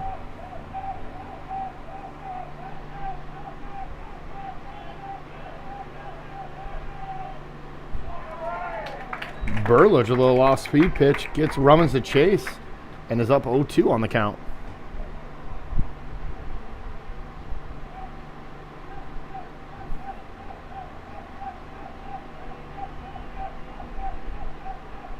And Cordova is stealing third on the pitch. Not sure if he just got a good jump, but it was pretty good timing as Burlage throws a breaking ball in on the 0-2 count. And Cordova and Gebhardt able to advance. Pretty smart base running there, knowing that Burlage might try to waste one with the 0-2 count. Burlage tries the outside corner, just misses. Count goes to 2-2.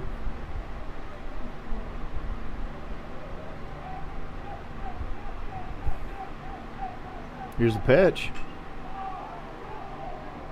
Romans pops it up to center. Gavin Malone gives chase. Ball keeps carrying, but Gavin is able to corral it in.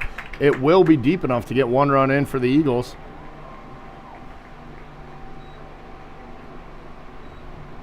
So the sacrifice fly will drive in a run and move Gebhardt over to third. So the Eagles get the first run of the game into the inning across, while the Cubs get their first out. And that'll bring up Mason Hicks, playing short this game after pitching last game.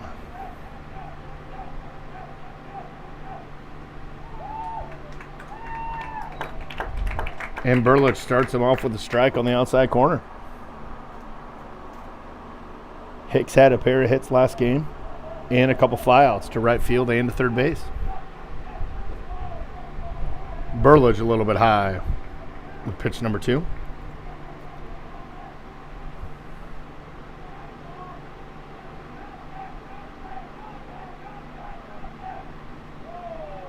Low and inside on the third pitch. Hicks gets his feet out of the way and the count moves to 2-1.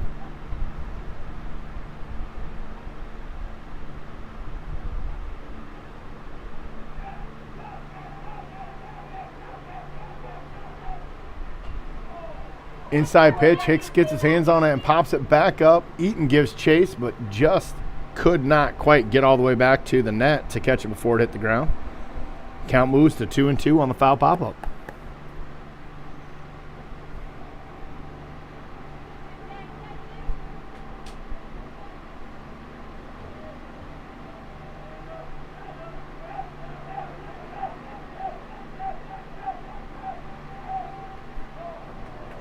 Burlage almost gets the pitch by him, but Hicks able to get just a piece of it and foul it right back to the screen. Count remains at 2-2.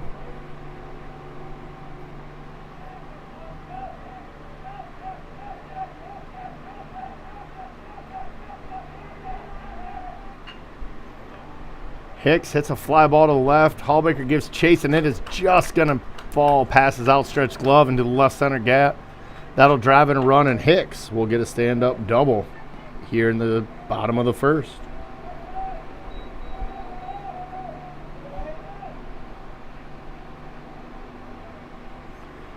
And that'll bring up Trevor Lassie, the center fielder for Saydel, with one out here in the bottom of the first and a runner on second.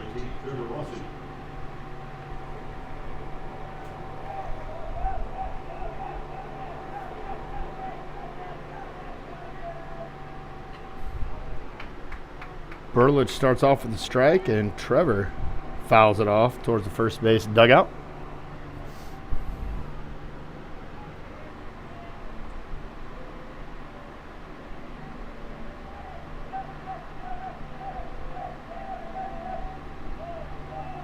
Ball low and in the dirt. Actually caught the umpire, I think, on the shin. Knocked it right back to Eaton, not allowing Hicks to advance. 1-1 count.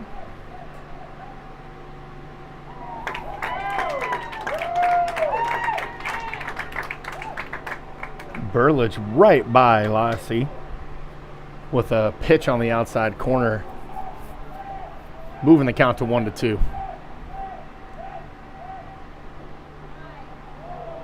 Burlage with a great 1-2 pitch, but just misses inside or low, bringing the count to 2-2.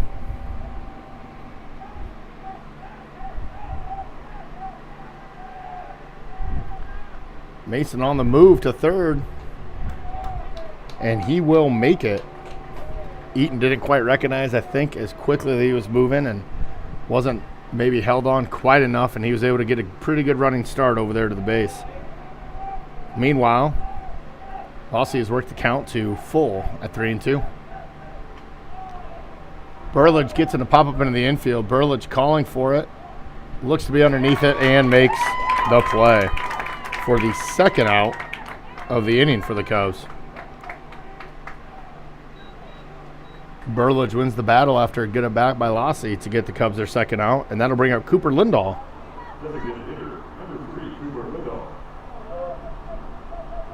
Cooper Lindahl had a couple walks and reached on an error in the first game. Did score a couple runs for the Eagles.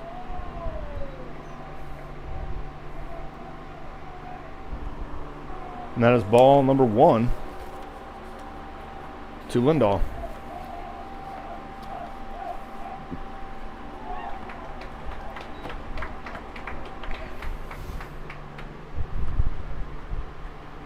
One and one now the count.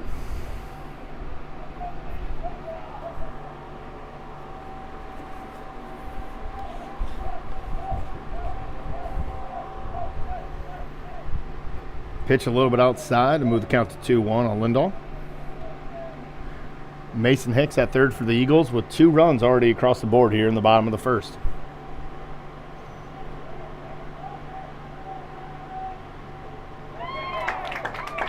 Jackson gets Cooper to swing and a miss to bring the count to 2-2. Looking for strike number 3 or the ball in play and get the Cubs out of this inning and back up to the plate.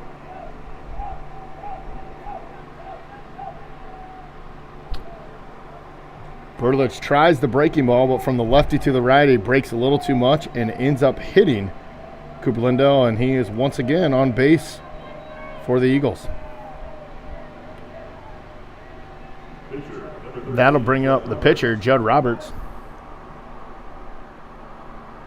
Judd with a couple hits himself in the first game versus the Cubs, a double and a single.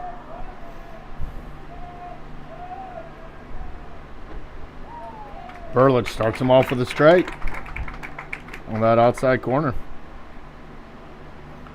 First and third now for the Eagles, but with 2 outs. Runner's not automatically probably going to be heading to second, but will be looking for an opportunity. Once again, that left-handed pitching keeps it a little tougher for him to make that move easily. But we could see him going now as Burlage gets the count to 0-2 on Roberts. And he does take off, and Burlage with the pickoff move to Schnetgoke. Schnetgoke to Beving. Beving makes the play at second. And Lindahl is officially picked off.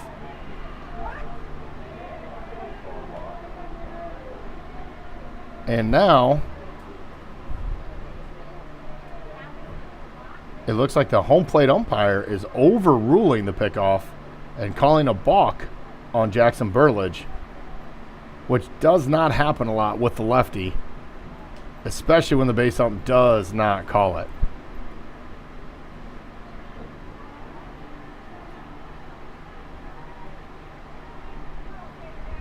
So the home plate umpire overrules the call. And instead of the Cubs having an outstanding play to get themselves out of the inning, a run will score. Lindahl will be allowed to move to second on the balk. But luckily it is still an 0-2 count on Roberts. And Burlich finishes off Roberts looking for the strikeout and the third out of the inning. So in the bottom of the first, Saydel was able to get 3 runs on 1 hit, no errors, and did leave 1 left on base. After 1, your score is Saydel 3, Cubs 0.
And we are back here at the top of the second. Connor Schnetgoke, the first baseman for the Cubs, is going to come up to bat.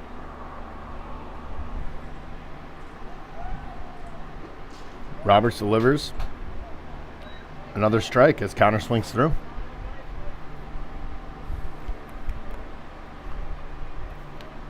Roberts, just like Hicks, pretty quick to deliver to the plate once he said he's ready to go. But Schnetgoke takes a ball, which is actually the first ball thrown by Roberts.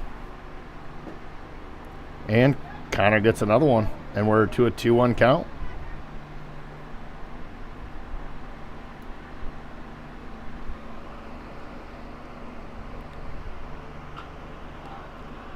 Roberts delivers, and Schnetgoke fights it off down the right field line.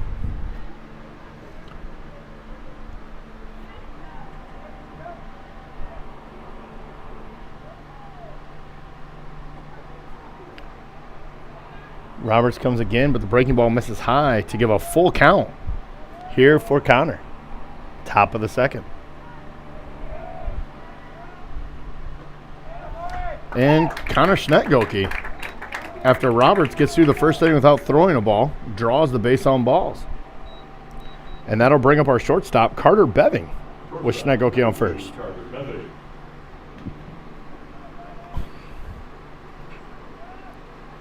Roberts wastes no time, once again delivers as quickly as he can, and Beving fouls it off over the first base dugout.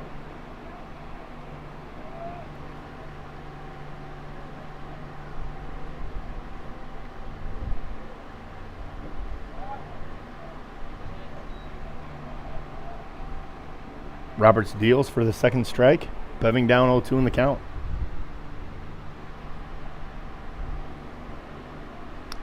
Pickoff move back, Schnetgoke in, standing up at first.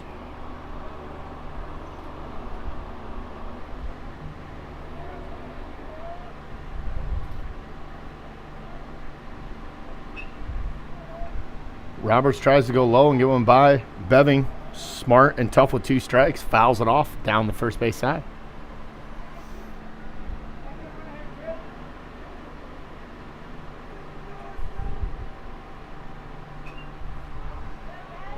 Roberts tries a breaking ball to get by Beving, but once again, Beving fouls it back, remaining alive with the 0-2 count.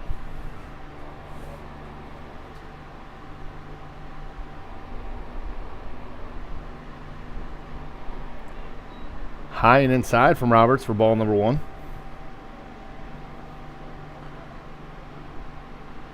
Schnetgoke trying to fight the sun over there, make sure he gets the signs from coach. Roberts set, pause longer than normal to deliver. And it is a hit and run, and it is executed successfully with Connor Snetgoki rounding second easy as Carter Beving gets a base hit into center field to get the Cubs going. Runners on first and second, nobody out, and that will bring up Will Karsrud, the DH in game number 2 after playing second in game number 1. He is DHing for our pitcher Jackson Burlage tonight.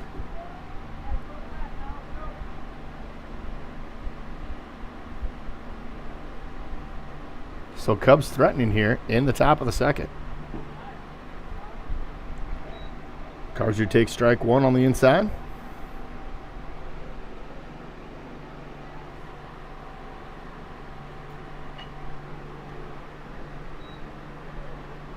Karsrud fouls one off down the right field side, up and over the dugout, and again, maybe into our lovely pond here.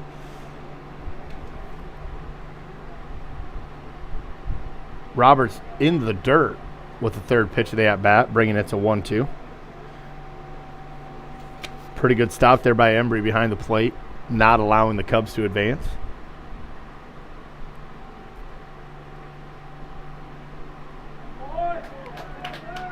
And a called third strike on Karsrud.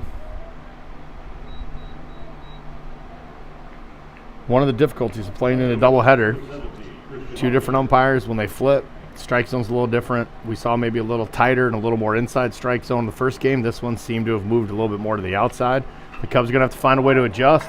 Christian Hallbaker drills one down the left field line, and it is fair off the wall. Connor Snetko is going to round to score. Carter Beving is going to be standing up at third as Hallbaker stands up at second with an RBI double. Just a rip down the left field line, one hop the fence, allowing the Cubs to get a run in and get 2 people, including himself, into scoring position. That'll bring up Anthony Eaton for the Cubs, here with runners on second and third and 1 out in the top of the second. Roberts starts off outside and misses to Anthony for a 1-0 count. Catches a corner on the outside pitch, which brings it to 1-1.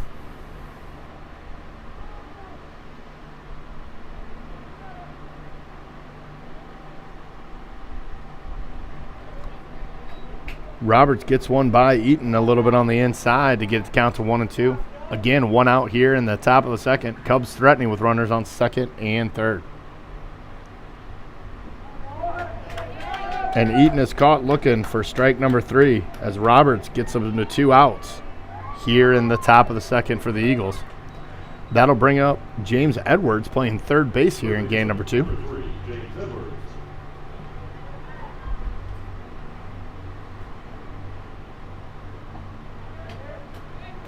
James takes first pitch for strike number 1.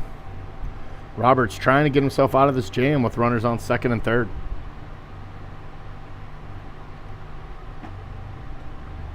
Misses on the outside for a ball, 1-1.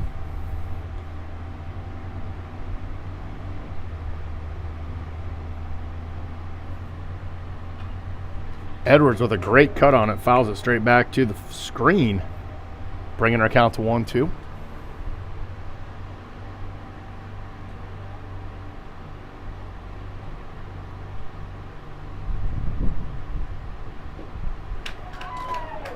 And Roberts gets him with a little bit of the outside pitch. James reaches for it but is unable to make contact for the third out of the inning. So the Cubs put 1 run on the board after 2 hits. No errors by Saydel. And the Cubs, unfortunately, 2 on base. So heading into the bottom of the second, the Cubs get their first run on the board and get the score to 3-1.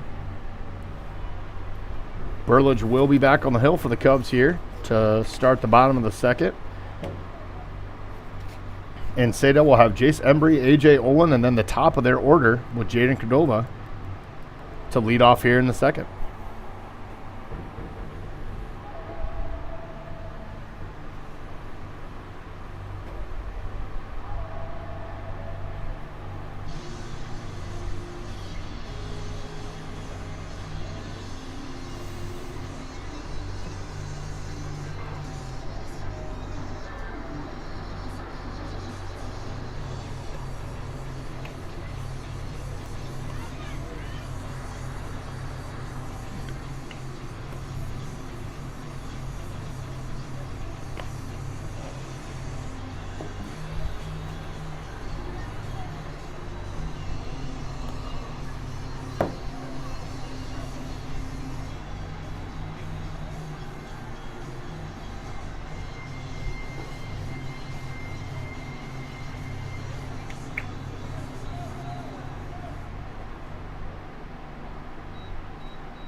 And here we are now in the bottom of the second. Number 21, Jase Embry. Saydel, number 21, Jase Embry, the catcher in both games. Embry had 3 hits and a walk last game for Saydel. Burlich starts him off with a high one. Embry takes for ball number 1.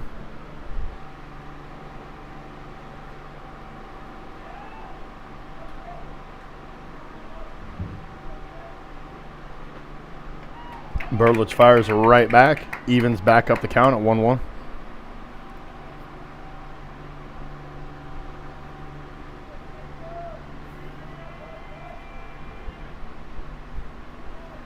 Burlich misses just a little bit low. Get the count to 2-1.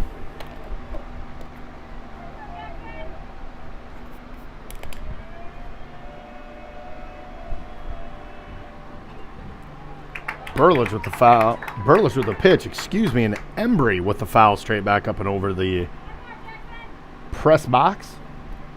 Bringing our count to 2-2.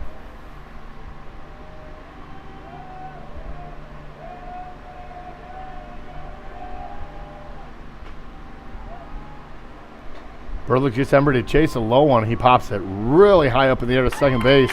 Franzen fighting the sun and fighting the height. Able to haul it in for out number 1. That'll bring up A.J. Olin. Number 2, A.J. Olin. A.J. Olin with a couple flyouts and a ground out to short and a walk in the first game versus Cubs.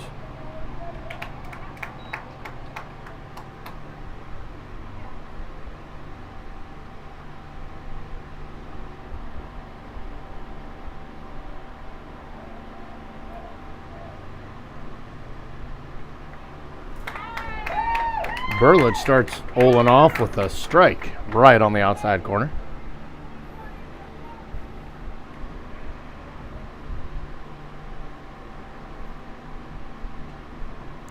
Burlich comes inside and Olin fights it off back to the screen. But Jackson now ahead 0-2 in the count with 1 out here in the bottom of the second.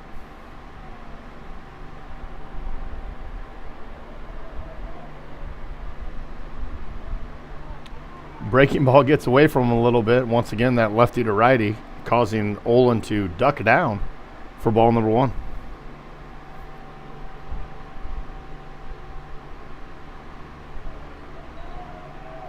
Burlich tries to give him to chase with 1 low and away. Olin resists. 2-2 is the count.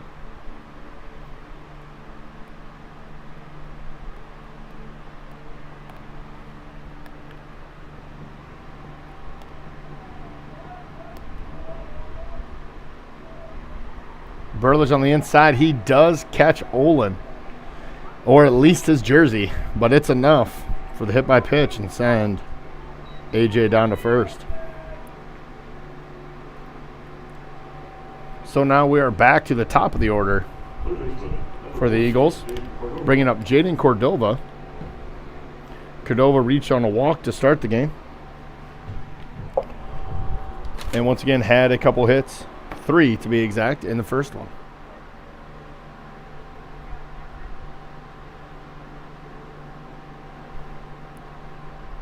Now our field umpire having a chat with Burlich here.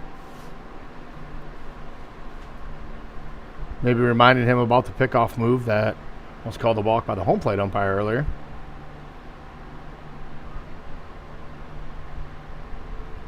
Clearly trying to help the kid out a little bit. Maybe just giving him a good reminder here as he gets another runner on first. Here in the bottom of the second. Once again, Jaden Cordova is the one up to bat as Burlich comes set to deliver.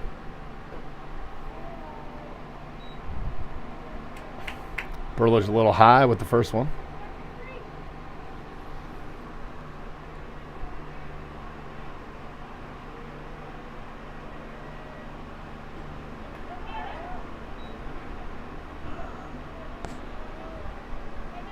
Yep, I was just confirming, but it did look like that was a called strike to bring the count to 1-1. Wasn't sure right away because obviously Eaton fired down to first base trying to get Olin sleeping. Olin able to get back as the ball rolled past out into the outfield grass, but no advancement of the runners. It's a good backup there by Franzen. Another foul ball coming right back at you there out in YouTube live stream verse. Bringing the count to 1-2.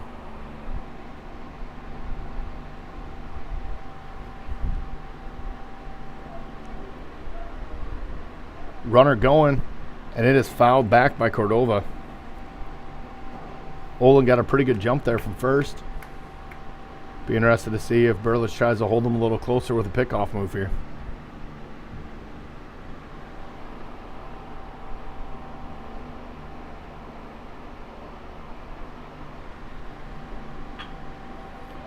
And Cordova turns on one and hits it into the left center gap for a base hit that Gavin Malone is going to be able to track down, but not until the outfield fence.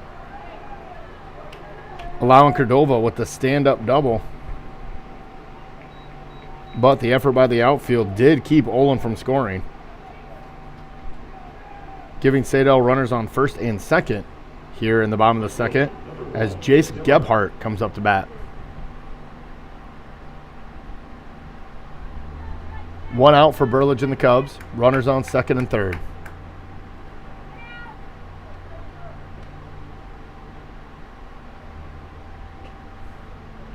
First pitch swinging.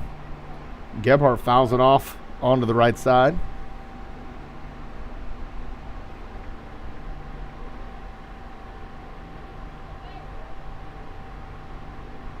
Here he sets as Burlich ready to deliver.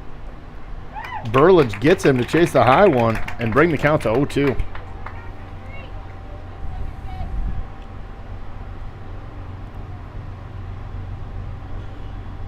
See if Burlich goes right after him here with the 0-2 count. He does, and he turns on it. And it eats up. Unfortunately, James Edwards at third. Jase Gebhardt put a really good hit on it. To the corner. James unable to handle it. The run will score by Olin. Gebhardt reaches on the air. And Saydel moves up to 4 on the scoreboard. Runners on first and second. Still one out here. Bottom of 2.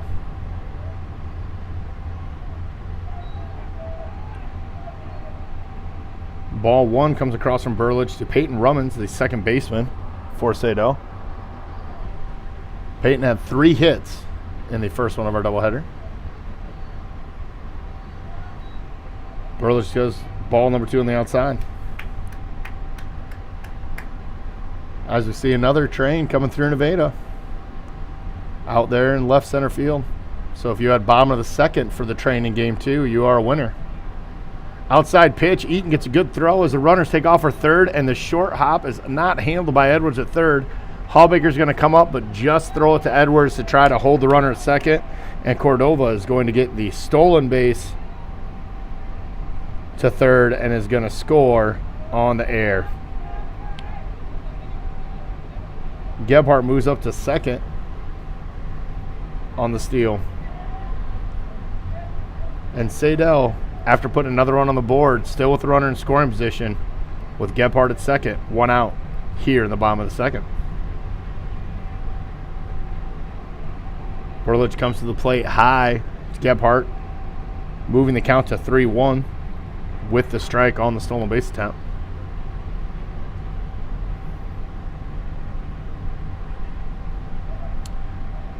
Burlich misses a little low. And Romans will get the base on balls to get runners back to first and second for Saydel as the shortstop, Mason Hicks, comes up to the plate for the Eagles.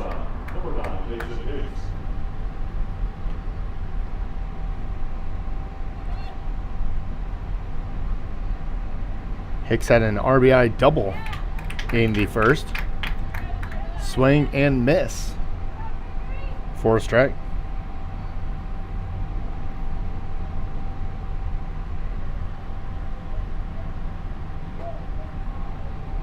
High and inside from Burlich moves the count to 1-1.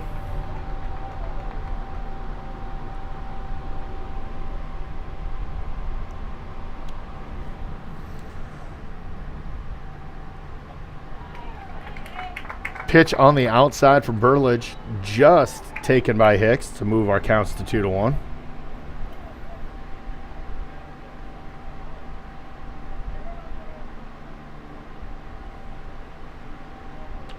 A little low again. Burlage trying to get Hicks to chase that outside pitch. 3-1 goes the count. Runners on first and second here for Saydel. 1 out, bottom of 2.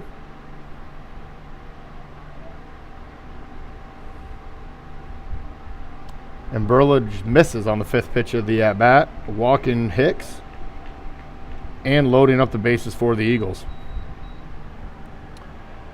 That'll not only bring up Trevor Lossie, that'll also bring a visit from Coach Glenn to the mound to talk to the young lefty.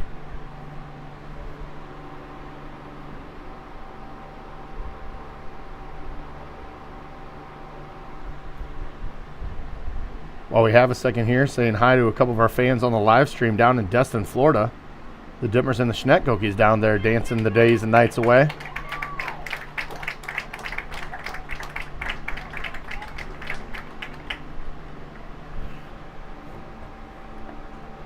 And it looks like we are going to have that pitching change, and Burlage is going to be done for the day.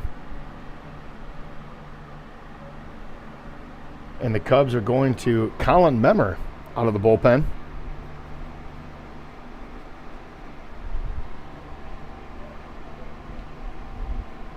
So Burlage gets through an inning and a third. Still responsible for a couple runners left on base.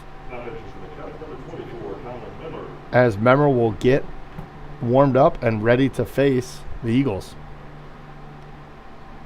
Like a couple of his buddies in the first inning, Colin coming into a pretty tough spot with some runners on base, seeing if he can get a ground ball, a fly ball, a little pop-up, something, get us another out and try to get us out of this inning without too much more damage being done. Saydel already with 2 across the board so far this inning. And like I said, runners on all 3 of the bags.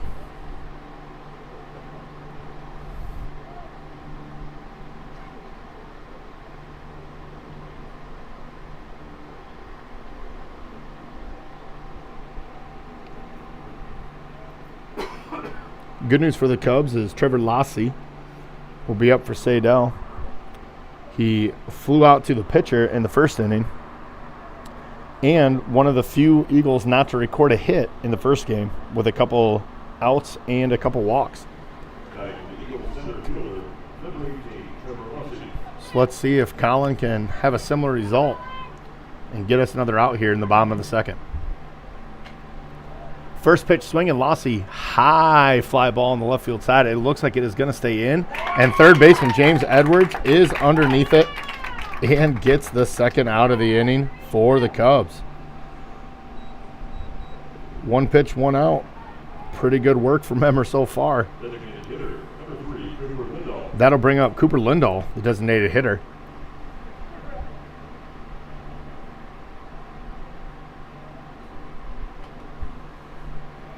Fouled straight back.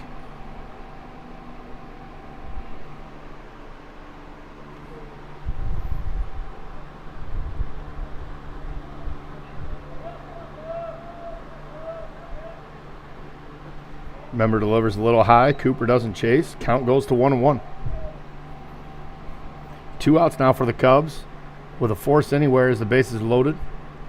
Memmer trying to get us out of here with the score still being knotted at 5-1.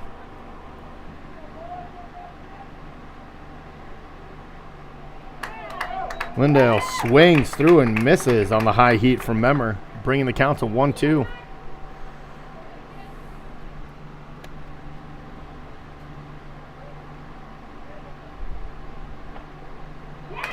And a little high, a little inside, but caught enough with the break late. And Memmer gets the strikeout looking and gets the Cubs out of a big, big jam. Saydel does pick up 2 in the inning. Off the 1 double from Jaden Cordova.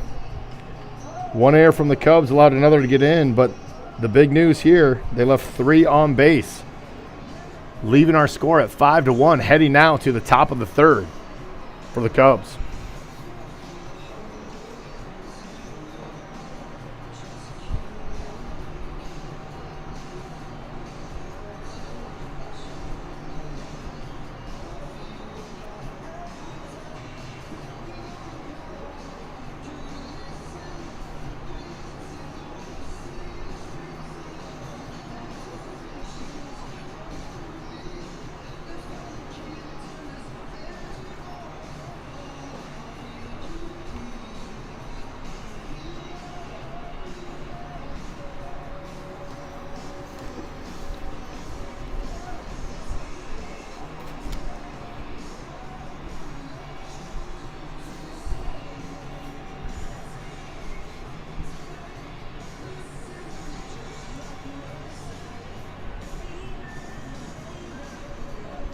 Here in the top of the third, the Cubs will be back to the top of their lineup with Gavin Malone up to bat.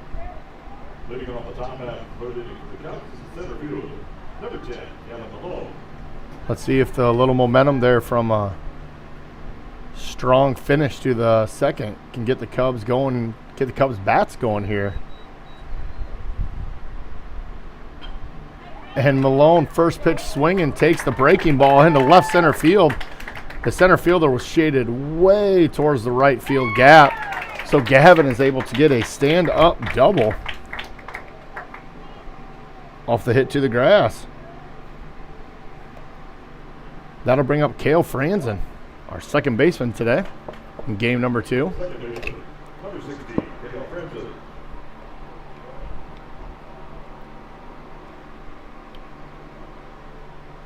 Looking to hopefully move Gavin up and keep this inning going. Franzen, also like Gavin, swinging hard on that first pitch, turns on it a little too much and gets a foul ball down the third base line.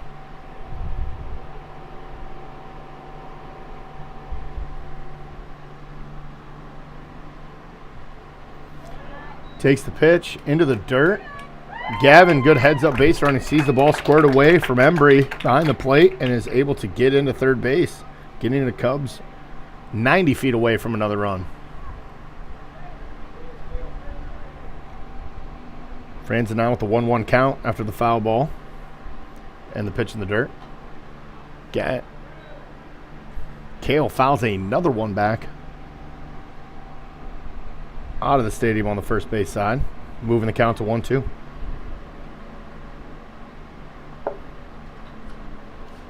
Once again, Franzen just a little bit underneath it, fouls it straight back to the cage.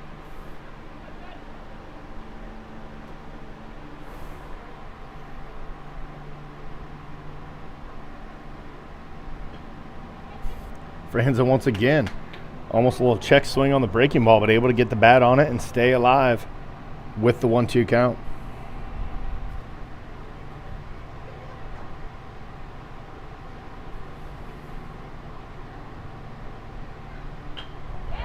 Franzen turns on it, lines it into left field, and it is going to drop safely for a base hit as Malone is going to try it home. The ball also gets by the left fielder, rolls all the way to the fence, allowing Cale to move up to second. So the base hit drives in the run for the Cubs. The error by the left fielder allows Franzen to move up to second base, and the Cubs get a run across the board and remain in business with a runner on second base and nobody out here in the top of the third. That'll bring up Ty Dittmer, batting third for the Cubs tonight.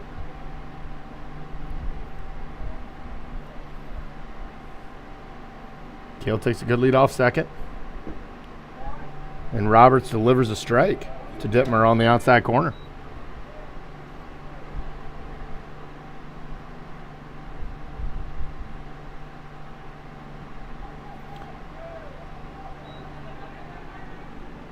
Dittmer swings at the ball and it slides a little bit past Embry behind the plate, but not quite far enough. Not enough of a read there from Franzen to move up to third. So the count moves to 0-2 on Dittmer.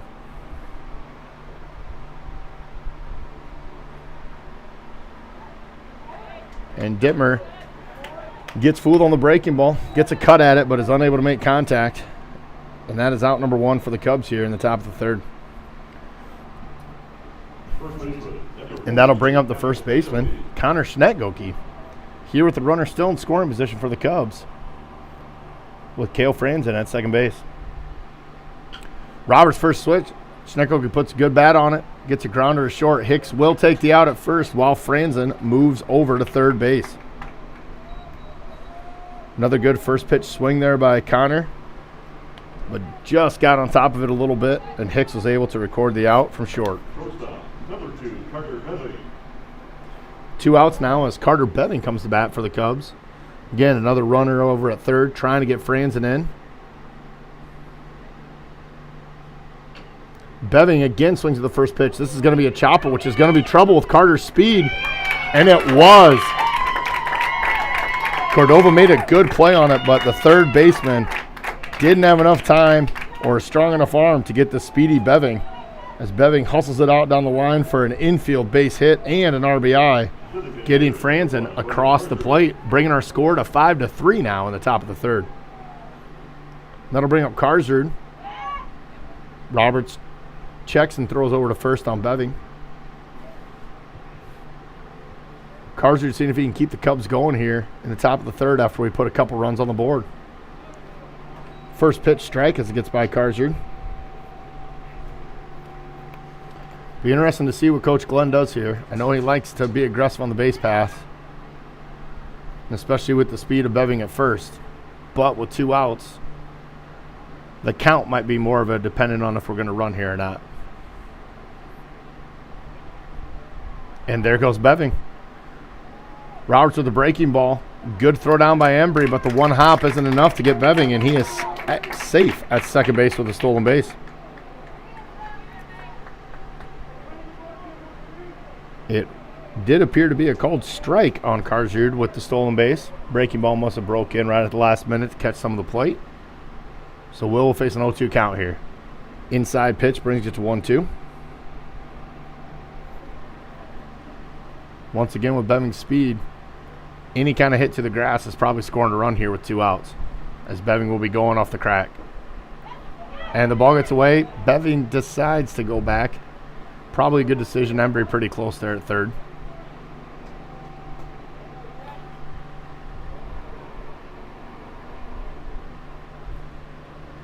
Beving with a good lead from second.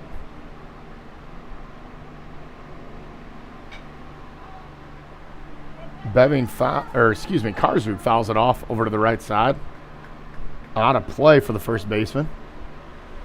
So we'll reload here with a 2-2 count with 2 outs. Looking for a line drive here by Karzard somewhere out into that outfield to get this run in.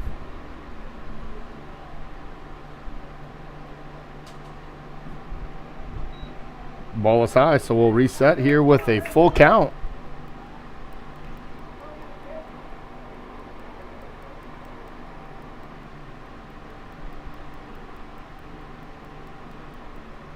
Here's the pitch. Outside. Karzard checks his swing, but it is a called third strike. Roberts catches a corner and gets the third out of the inning for the Eagles, but not before the Cubs get a couple on the board.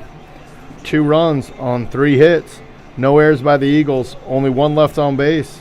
And your score heading into the bottom of the third. Cubs 3, Saydel Eagles 5. As Colin Memmer will walk back out to the mound here to start the third for the Cubs.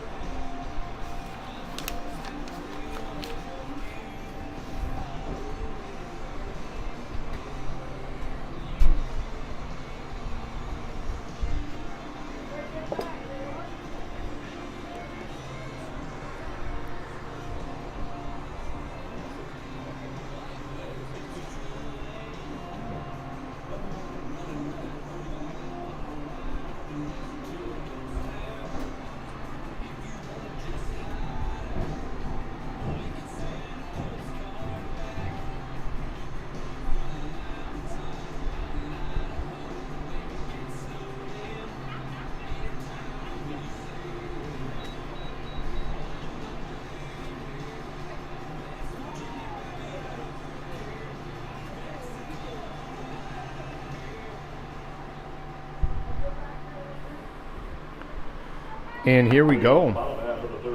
We're into the bottom of the third as Judd Roberts comes to the plate. Remember, the Eagles are the home team in this one with the makeup from a previously rained out game. Roberts jumps all over the first pitch and fouls it straight back. So Memmer starts on top 0-1 here in the bottom of the third.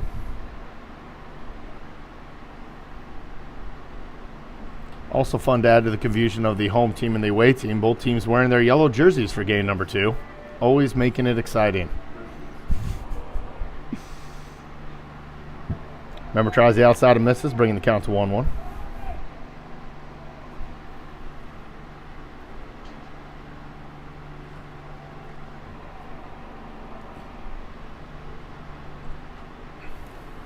Roberts fouls it straight back.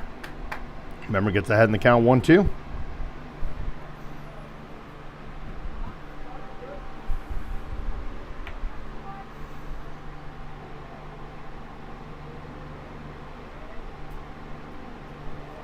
Inside pitch. Roberts doesn't go for it, bringing the count to 2-2.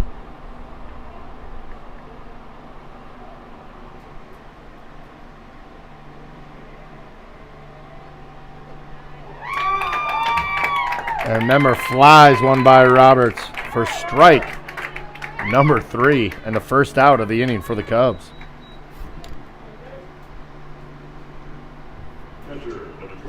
That'll bring up Jase Embry, the catcher for the Eagles. We'll say pretty impressive. Both catchers working both games of this doubleheader behind the plate.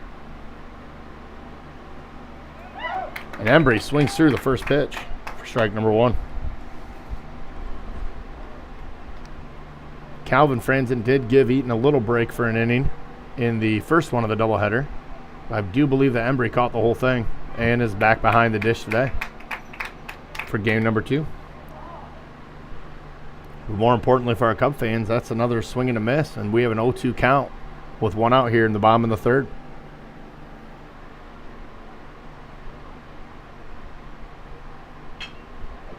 Memmer deals, but Embry turns on it and gets a sharp grounder through the left side of the infield between third and short for a base hit.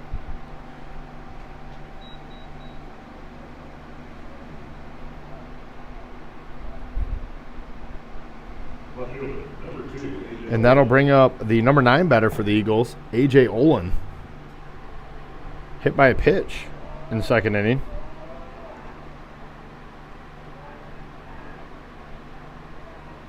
And made it all the way around to score a run.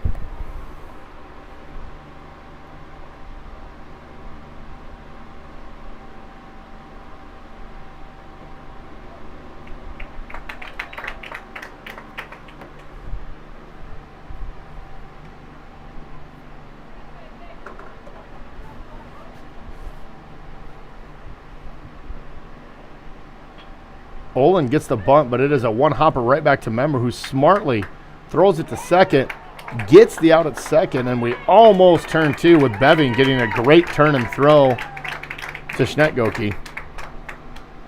But a great play by Memmer, knowing that the bunt got right back to him so he could get the out at second base and not allow Olin to move the runner up.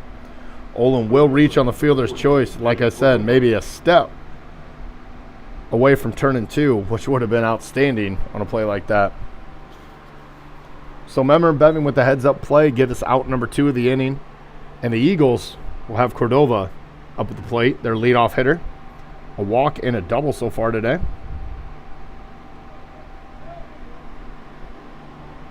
Takes pitch number 2 low for ball number 2 here in the bottom of the third.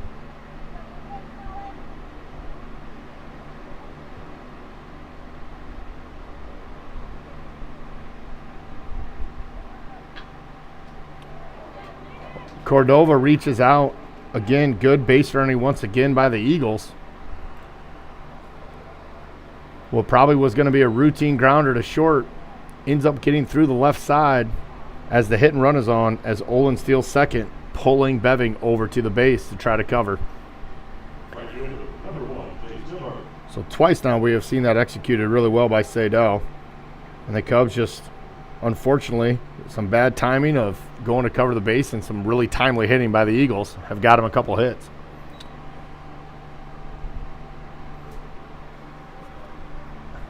Jase Gebhardt now batting for the Eagles with 2 outs here in the third. Good news is Cubs still have a force at 3 bases. And now another strike on Gebhardt. So Memmer quickly gets the count in his favor at 0-2 with 2 outs and runners on first and second.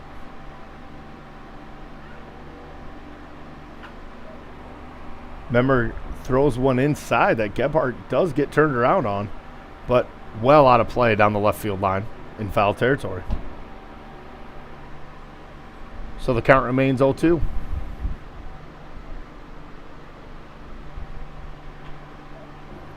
A little pop-up that Franzen is easily going to be able to step under and make the play for the third out of the inning.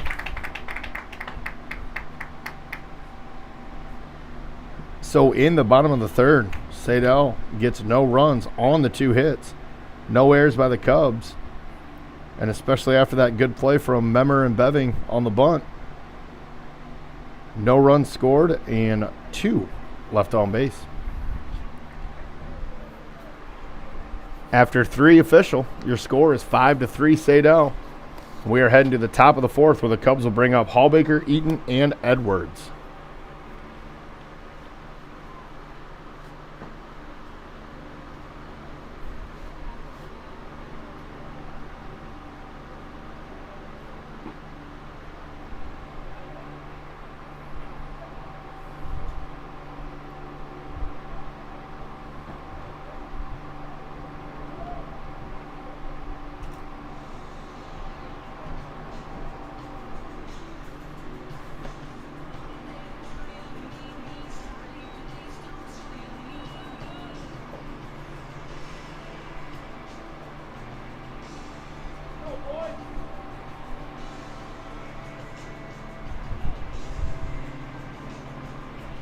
And we're getting set here for the top of the 4th as Christian Hallbaker walks up to the plate.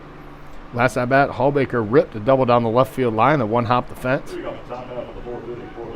Seeing if he can have similar success in this at bat versus Roberts.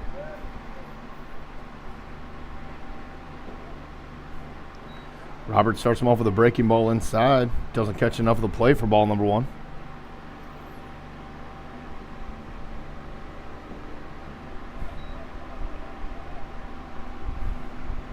Good pitch and swing, but a miss there by Hallbaker. Move the count to 1s.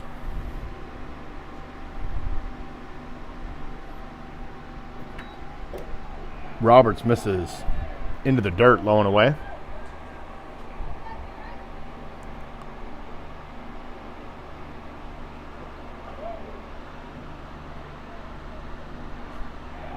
Hallbaker checks the swing.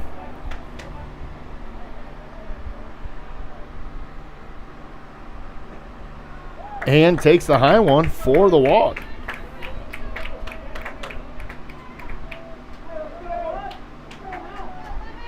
So the Cubs start off the 4th like they did the 2nd and the 3rd with a runner on base.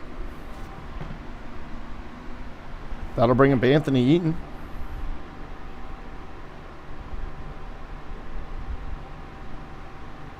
Roberts throws over, trying to keep Hallbaker close over there at first.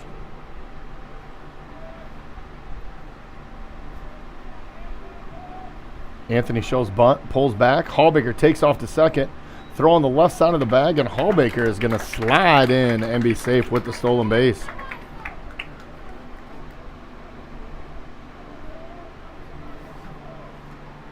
Eaton squared the bunt and took the strike for his teammate to get him into scoring position.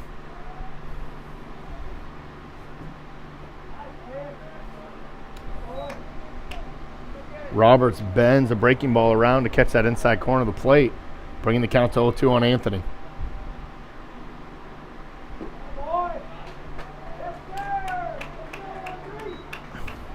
And after the stolen base, Roberts responds and gets the strikeout on Anthony Eaton to get the first out of the inning for the Eagles.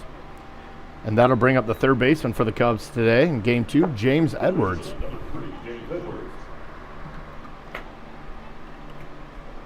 Hallbaker on second. Ball 1 low in the dirt. Hallbaker stays. And 1 out here in the top of the 4th for the Cubs.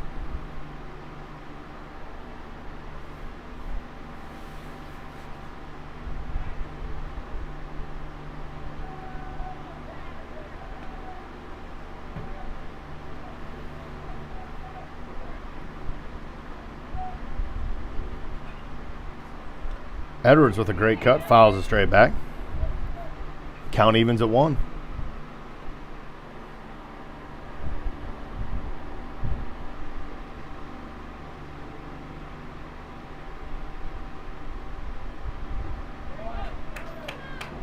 Roberts gets one almost all the way by Edwards, who maybe gets a little bit of the bat of the ball, but not enough to put it in play.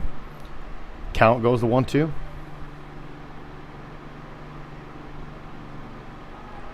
Hallbaker takes off. Good hit and run as Edwards puts the ball in play, gets to first. Edwards will be out at first, but Hallbaker will safely advance to third base. As the first baseman makes the unassisted out for the second out of the inning. And now it comes back to the top of the order with Gavin Malone coming to bat.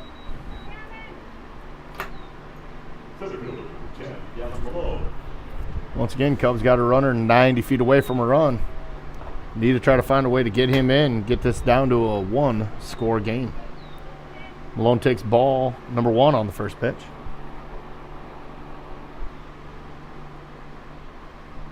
Swings hard on the second, fouls it back to the fence. So obviously Hallbaker not able to try to advance on that. Count goes to 1-1.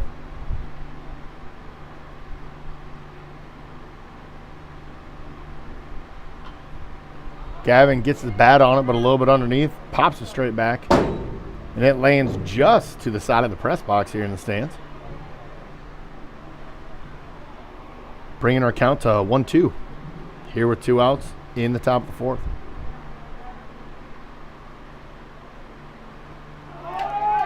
And Roberts gets Malone swinging to end the threat and end the inning.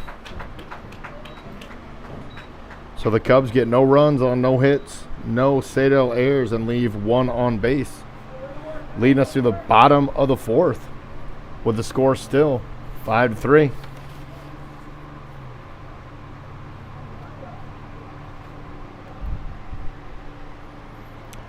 Coach Glenn talking to the home plate ump, trying to plead his case, saying Roberts needs to be able to come set before he delivers the home.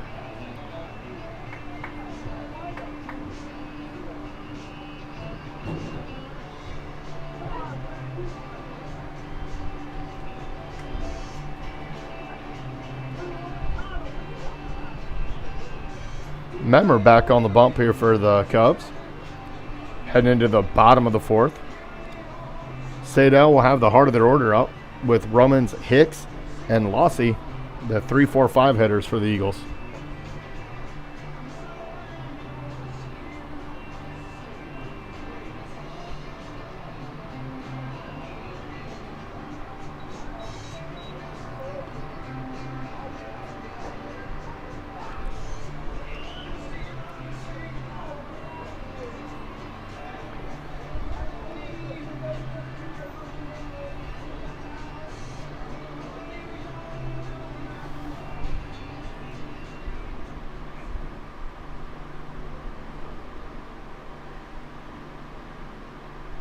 Moving on the bottom half of the 4th for the Eagles. Second baseman, number 23, Judd Roberts. And here we go in the bottom of the 4th. Eagles have Payton Romans, the second baseman, up to bat. Memmer starts him off a little bit inside, but Romans able to get out of the way.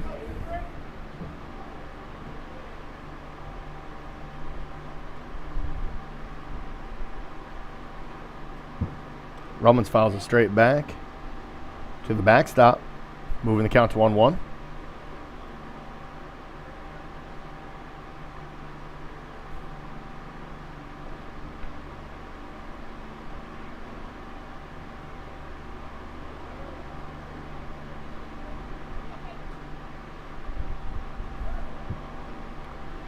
Memmer almost didn't let go of that one in time, and ends up spiking it into the dirt for ball number 2. Probably trying to get on top of a breaking ball or something that just didn't quite get on top of it. So 2-1 is now the count.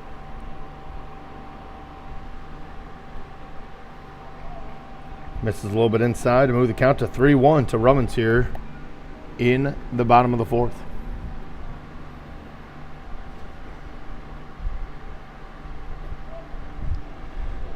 Goes upstairs and misses, and Payton does not chase.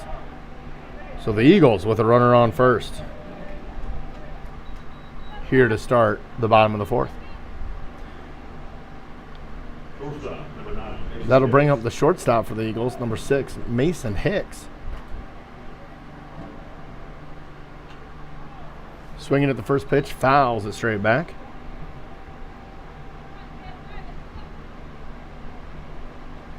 Romans with not much of a lead over there at first after the first pitch. Memmer gives him a check and delivers. Inside for ball number 1.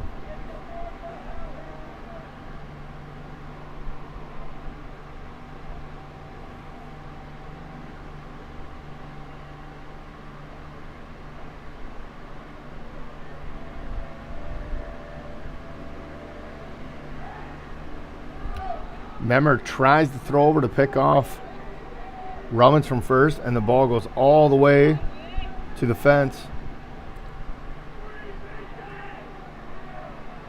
And unfortunately, Romans able to make it all the way to third, with Schnetgoke or Dittmer not being able to get there in time to hold the runner to just one base on the unsuccessful pickoff attempt.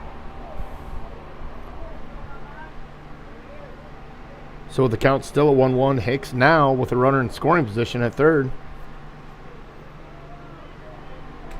Memmer delivers. A little bit inside for the 2-1.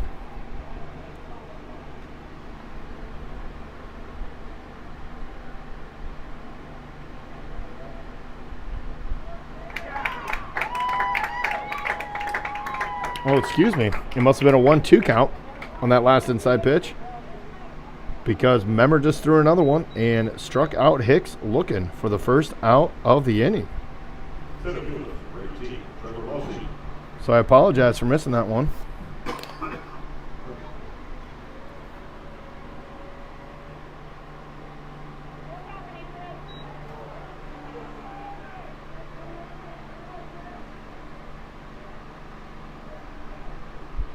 And although I was off by 1, pretty safe to say John Strom was not. He was on top of it, as he always is up here in the press box, announcing a great game, running the scoreboard, keeping me on my toes. As Memmer goes to 2-0 on Trevor Lossie.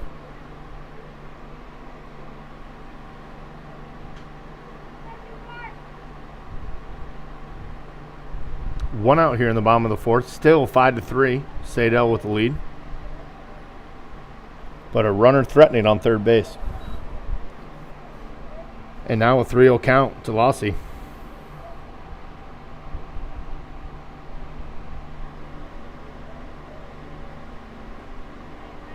Lossie taken all the way, and Memmer's able to deliver a strike to get it back to 3-1.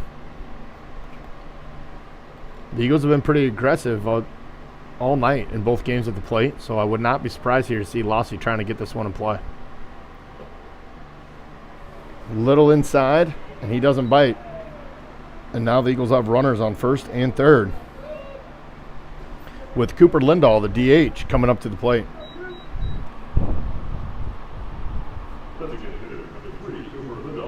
Lindahl been on the base pass a lot tonight, but has yet to record a hit in the doubleheader, with a couple walks, reaching on an error, and a hit by pitch in this one.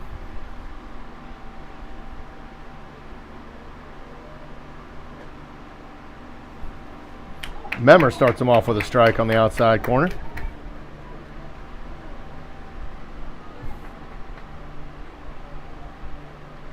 Lindahl and the base runners paying attention over there to coach as he gives all the signs. First and third situation here. See what the Eagles do. No movement from first as the fake third check first pickoff attempt for Memmer.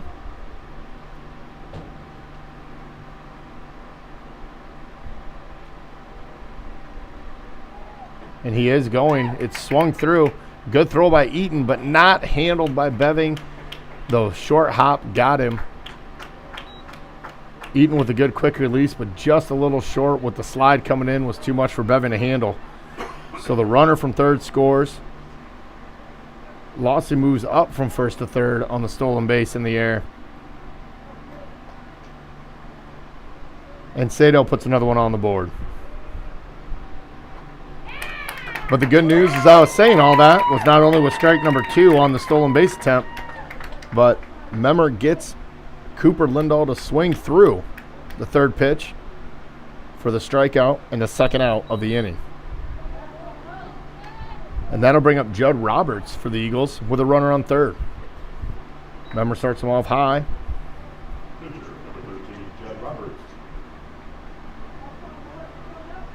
Remember, looking to see if he can get himself and the Cubs out of this inning. Catches that outside corner for strike number 1. 1-1 count with 2 outs, but again, Saydel with a runner on third after putting the 6th run on the board.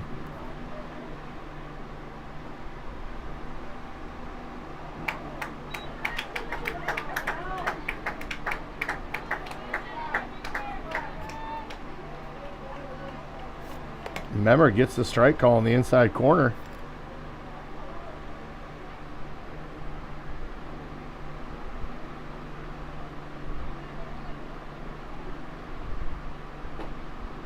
Breaking ball high, doesn't break quite enough. Getting on a count to 2-2.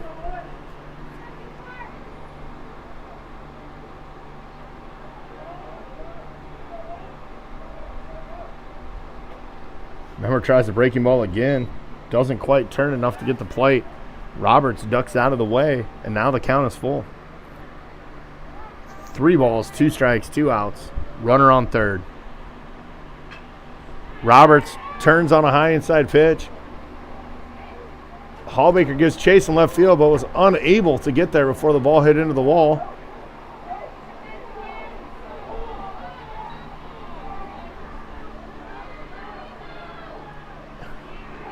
And an unfortunate turn of events for the Cubs. Judd Roberts on the hit to left field sent Hallbaker all the way out to left field to get it. Hallbaker trying to get there as quick as he could, slid to try to stop the ball onto the warning track, and his leg went underneath the fence. So all he could do was throw the ball back into play. Gavin Malone got it, threw the ball in, but not in time to stop Roberts from scoring. Now the coaches and athletic training staff out there trying to help get Christian's leg free.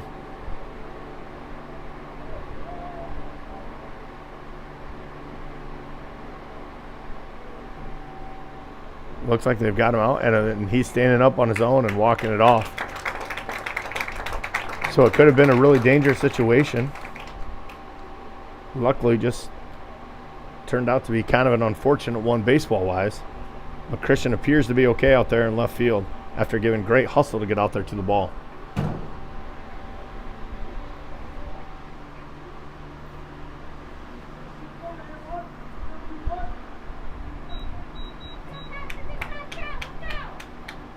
So Roberts not only drives in Trevor Lossy, but also gets all the way around the bases and gets 2 more runs on the board for the Eagles.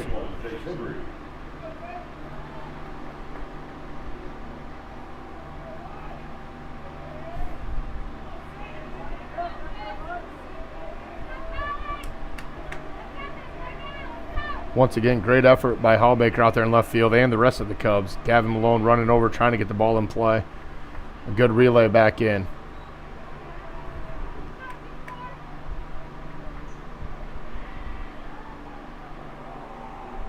And Memmer deals to Jase Embry. A ball in the first pitch, but finds the strike zone on the second to even the count of 1-1.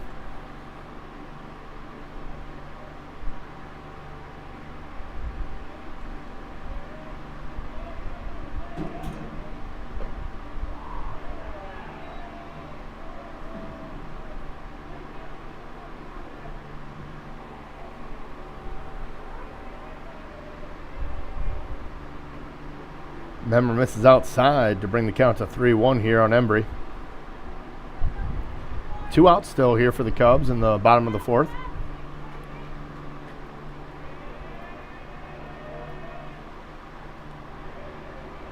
And that one is going to miss as well. And Embry is going to be on base after the base on balls. That'll bring up the 9th batter for Saydel. A.J. Olin, the left fielder. Left fielder, number 2, A.J. Olin.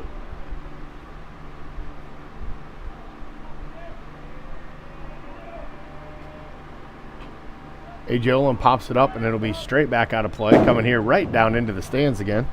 Right outside our window for strike number 1.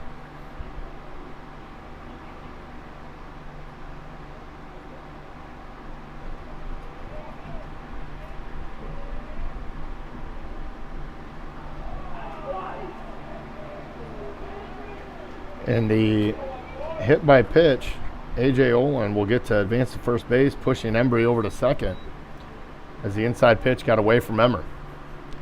And that'll get Saydel back to the top of their order with Jaden Cordova coming up to plate. Jaden Cordova with 2 hits so far in tonight's game and a couple hits in the first one.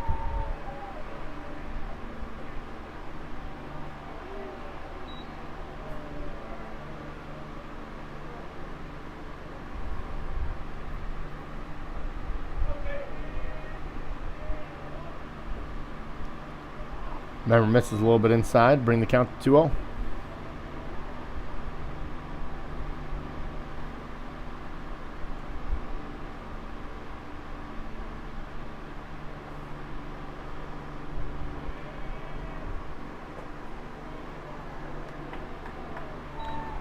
A little high, little inside for Member, bringing the count to 3-0. 2 outs here in the bottom of the fourth, with 2 runners on for Saydel.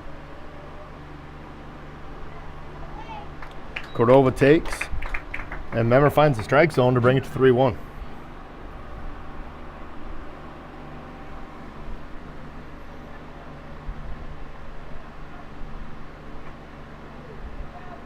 Memmer catches the inside corner to bring the count full.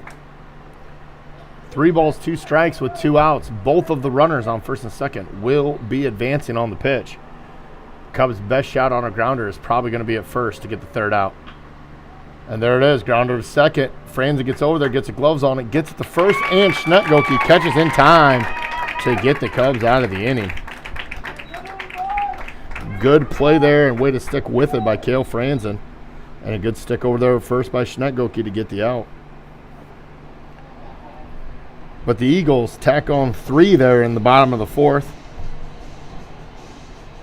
Could you announce that there's half price? 3 runs off the 1 hit. Half price meat. Only 1 error. And the Eagles do leave 2 left on base. So heading to the top of the 5th, it'll be Saydel 8, Fada Cubs 3. The Cubs will be bringing up Cale Franzen, Dittmer, and Schnetgoke. 2, 3, 4 coming up, due up for the Cubs here in the 5th.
And here we are in the top of the 5th, again, with the score Saydel 8 and the Cubs 3.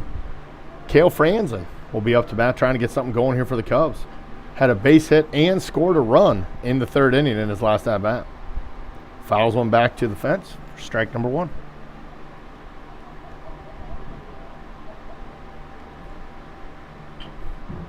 Franzen gets a chopper head towards third base. Going to be a tough play, and Cale is able to beat it out for the infield single.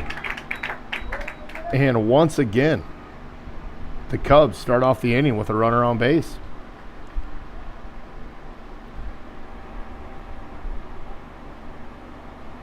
Realized a couple runs behind here, but we have been putting pressure on them every inning here since the 1st. Hoping that we can have that big breakout inning here now at the top of the 5th. Roberts deals the Dittmer for strike number 1.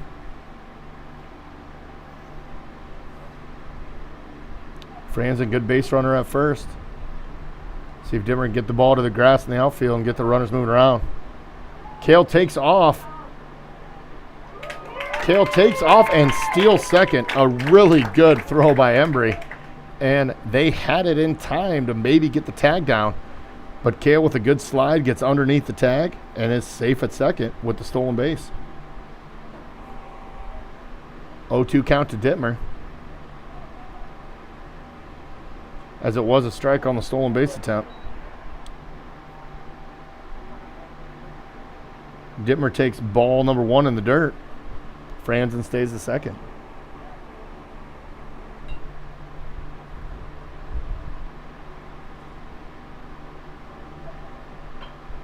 Dittmer fights one off, an inside pitch. Gets it inside out over into our pond here to my right. And stays alive at 1-2.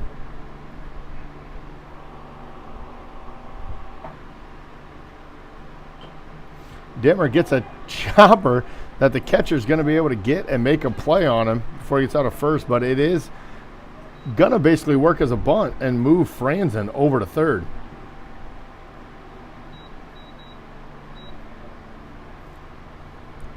And that'll bring up Connor Schnetgoke. Number 42, Connor Schnetgoke. With the big Cubs run 90 feet away. See if Connor can drive in that run. 1 out. So any good contact anywhere, fly ball to the deep outfield or even a decent grounder in the infield could score the run if Franzen's on the move.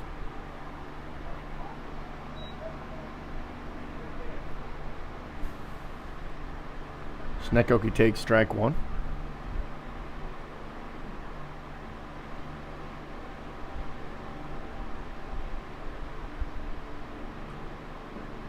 High and inside. Moving the count to 1-1 from Roberts.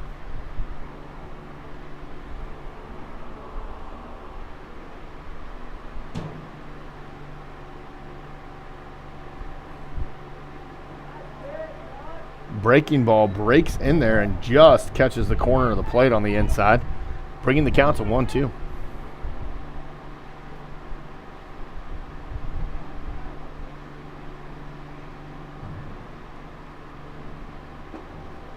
And Schnetgoke chases the breaking ball low and away. Good sequence of pitching there by Roberts to get Schnetgoke on the strikeout.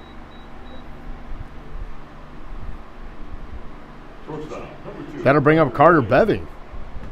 Carter with 2 hits on the day so far, trying to see if he can find a way to drive into third.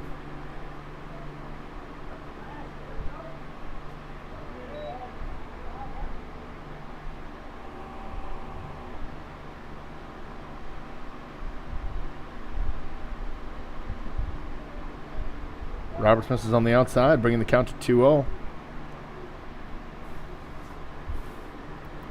Bevin got to probably be sitting fastball here, hoping that Judd brings him one with the behind in the count, which he does. Bevin lets it go a little bit outside, a little bit high, probably not his pitch. Brings the count to 2-1. And the overthrow brings in the run. Great heads-up base running by Franzen.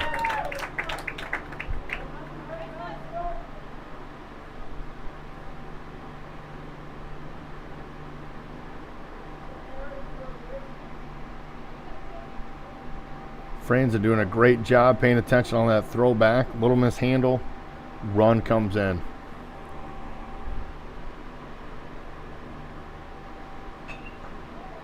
And Beving drives one deep to right field. Unfortunately, right at the right fielder for the Eagles for the third out of the inning.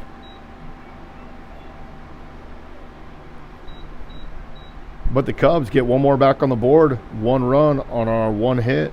No Eagle errors and nobody left on base. So sending us to the bottom of the 5th. Cubs 4, Eagles 8.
And in the bottom of the fifth, Saydel will have Jase Gebhardt coming up, Number 1, Jase Gebhardt. the right fielder for the Eagles. Memmer starts off with a high fastball for ball 1.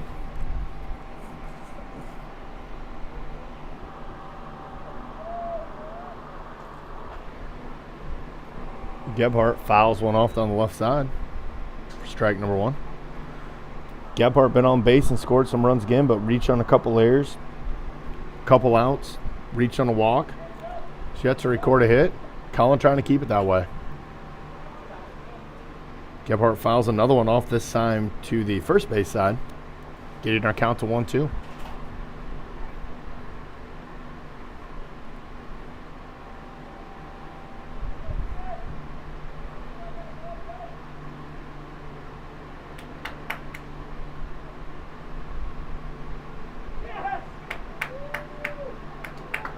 And Memmer gets the strikeout. A little bit crazy there as the ball dropped third strike. Runner took off to first. Eaton with maybe not the hardest of throws down to the first base line. Goga makes a good play to come off the base, get it, and get back to the base in time to make sure we get the strikeout for an out. And that'll bring up Payton Romans for Saydel, and he will pop it right up towards the first base side. Goki a little late breaking on it, but makes a great play and gets it for out number 2. Not sure if Schnett thought Kale was going to call him off on that or not, but then he came in, made a great play, and we got 2 away already with Mason Hicks for Saydel coming up to bat. The glove pops it up to his bare hand, gets a good throw across the diamond, but that deep in the hole, not enough time to get Hicks at first, as Hicks is in with a stand-up infield single. Once again, really athletic play by Bevin, getting to the hole, getting his glove on the ball, and giving him at least a chance to get the out at first. So that'll bring up Trevor Lassie. Has a couple flyouts, reached on a walk, and scored last inning.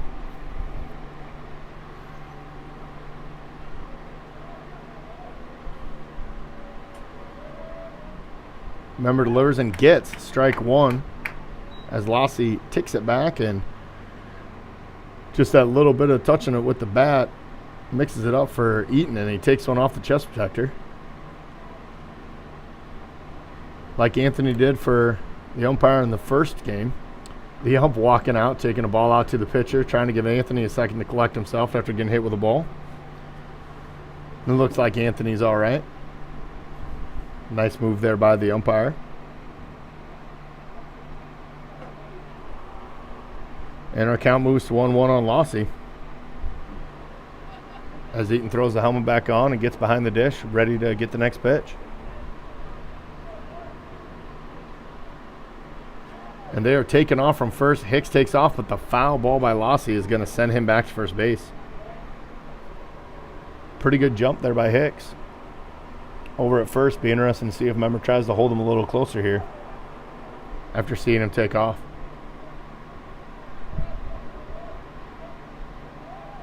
Hicks goes again. Grounder right at Beving, takes a wild hop, but Beving sticks with it. A weird hop off the mound, a weird hop off the lip between the grass and the dirt, but Beving sticks with, makes a good play, gets the out at first, and gets the Cubs out of the inning. No runs, no hit. One hit. So no runs on one hit, no errors, and one runner left on base for the Eagles there in the bottom of the fifth. So after 5 complete, it is Saydel 8, Nevada Cubs 4. Heading into the top of the 6th, the Cubs will have Karsrud, Hawbaker, and Eaton up to bat.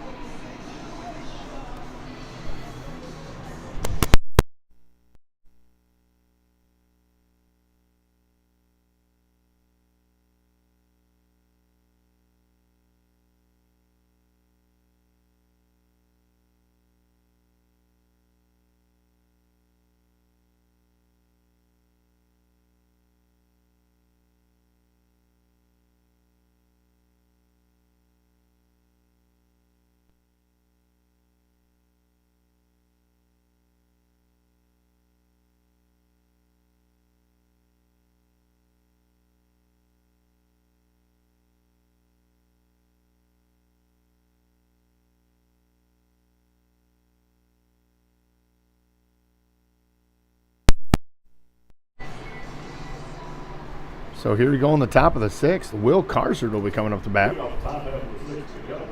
Designated hitter, number 1. Will is DHing tonight in game number 2. Played second base in game 1.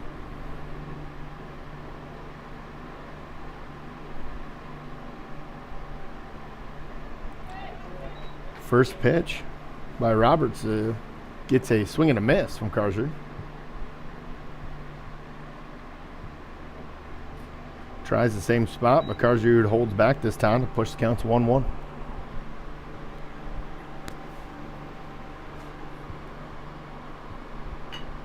Carson puts the ball in play, going to the short. Hicks moves to his right and is able to make the play. Pretty good play there by Hicks out at shortstop for the first out of the inning. That'll bring up Christian Hallbaker. Hallbaker with a double and a walk. Left fielder, number 17, Christian Hallbaker. And good to see him up here at bat after the kind of freakish random play out in left field. Hallbaker takes first pitch for a ball on the outside.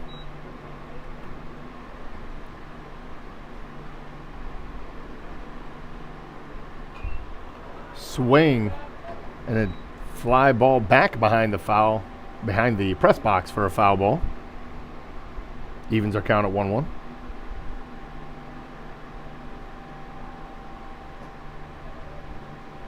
Hallbaker takes again on the outside. Good eye by Hallbaker to get it to 2-1. Now it's a 3-1 count. And after the double in the first inning, Roberts staying away from Christian. Walked him in the first inning on a lot of outside pitches, and it's kind of been the same MO for this at-bat. Brings him one in the middle. Hallbaker turns on it, but it is going to be a one-hopper right to third base. And he is going to make the throw across, and a good little scoop by the first baseman to get the out. The second for the Eagles this inning, which will bring up Anthony Eaton for the Cubs. Number 11, Anthony Eaton. So 2 outs here in the top of the 6th for the Cubs.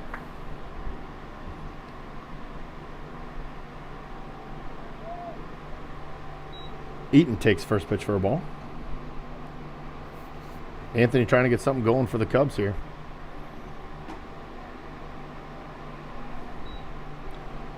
And that one catches the outside corner for strike number 1.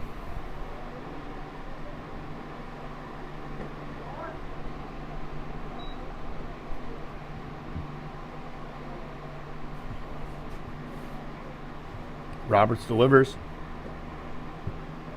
High again, giving Anthony a 3-1 count.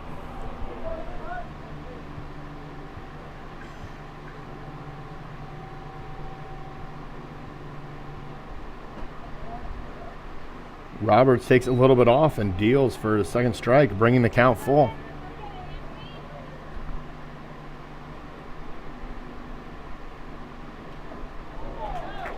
And Roberts catches the outside part of the plate and retires Eaton with the strikeout.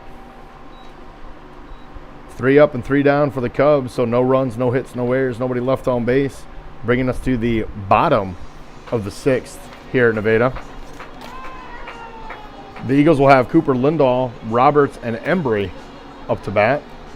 Cubs need to find a way to get 3 quick outs and get back up to bat in the top of the 7th and try to get a couple runs on the board.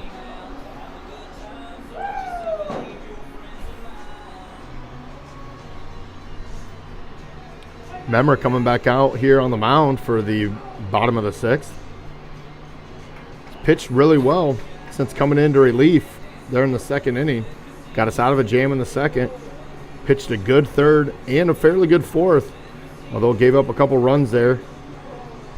And then was able to settle back down and get him out pretty quickly in order in the 5th.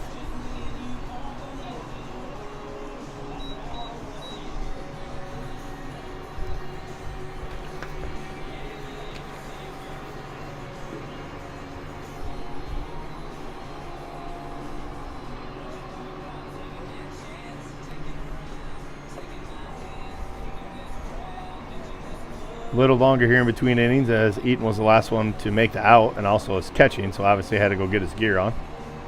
Calvin Franzen doing a good job getting Memmer warmed up. Remember, he came in and caught an inning for us in game 1.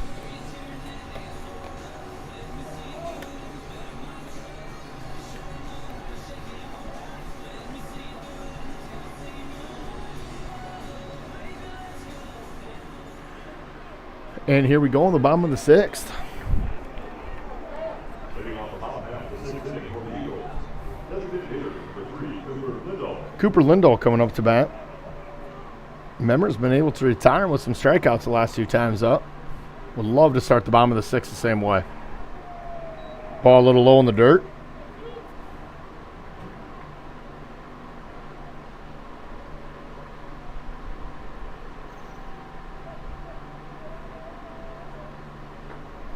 And ball a little bit high there for Memmer to start the 6th.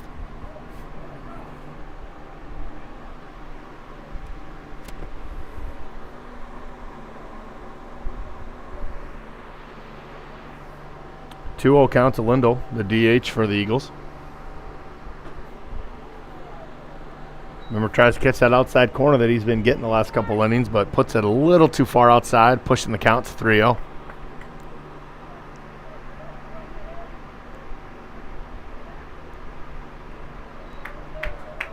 Memmer takes a deep breath and finds that strike zone. Bringing it to 3-1. But unfortunately misses on ball number 4. And Lindahl will start the inning off with a walk. And the Eagles have a base runner for Judd Roberts.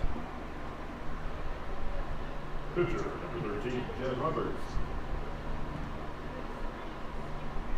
So nobody out here in the bottom of the 6th.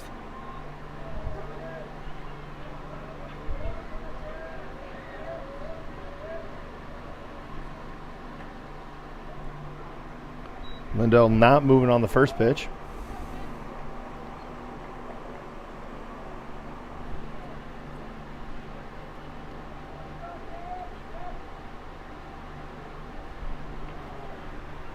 Breaking ball breaks a little too quick there and gets into the dirt. 2-0 count now on Judd.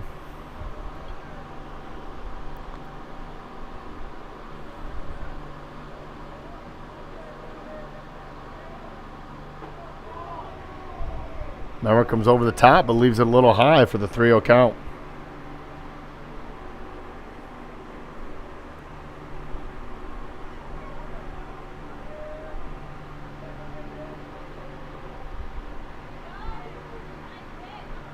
Memmer gets a strike. Although Roberts thought he got himself a base on balls, Memmer gets a strike to bring to 3-1.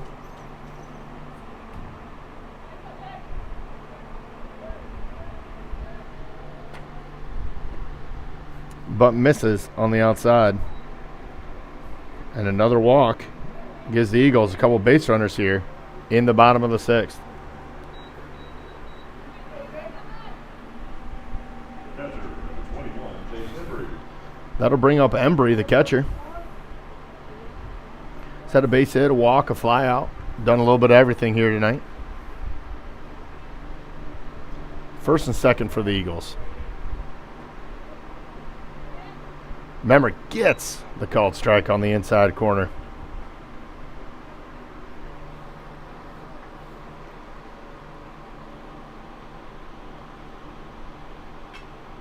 And Embry reaches out for the second one. Fly ball to center, deep. But Gavin able to get underneath it, and a good throw into Beving at short, keeping the runners right where they're at. So a deep fly ball, but nothing too crazy for Gavin to handle. And once again, a good throw in, a good cutoff by Beving to make sure the runners stay right where they're at. Cubs get their first out, which will bring up A.J. Olin, the left fielder for the Eagles.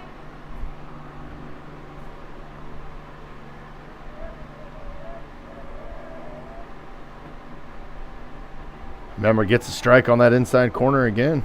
So after the 2 walks, Memmer settling down, getting some strikes, got an out. Let's see if we can get another one here quick.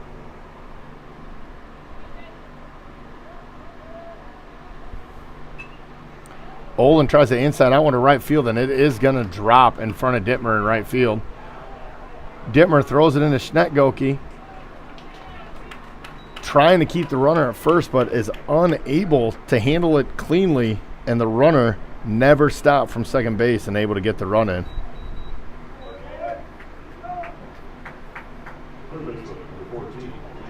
So the base hit drives in the 9th run for Saydel on the night, and Saydel back to runners on first and second with 1 out. Also for Saydel Skidova, the leadoff batter takes strike number 1. But the Eagles are back to the top of their order here in the bottom of the 6th.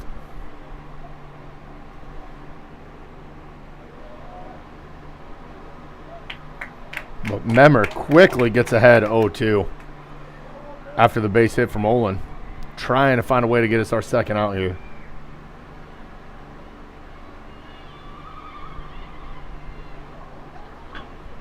Reaches out, back to Memmer. Squirts out of his glove. Memmer's still going to get in time to try to make a play at first and unfortunately overthrow Schnekoke at first. The Eagles are going to get 2 around and Cordova is going to make it to second.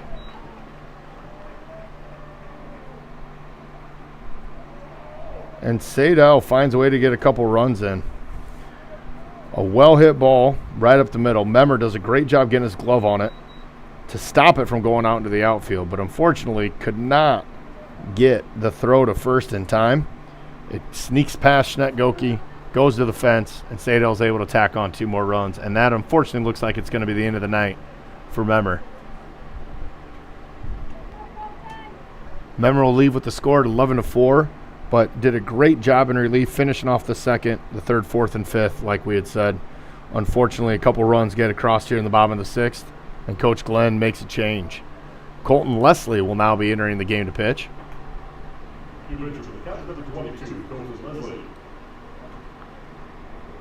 And he will inherit 1 runner on base at second, but also 1 out for the Eagles.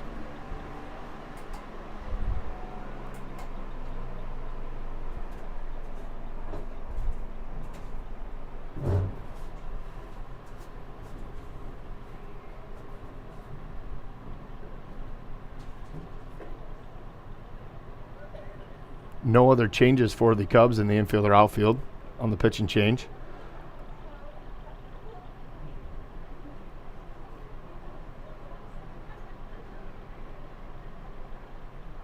With starting off with Carzer batting for the pitcher with Jackson Burlage has been kind of easy for Coach Glenn to just move guys in and out off the mound and be able to keep his defense intact.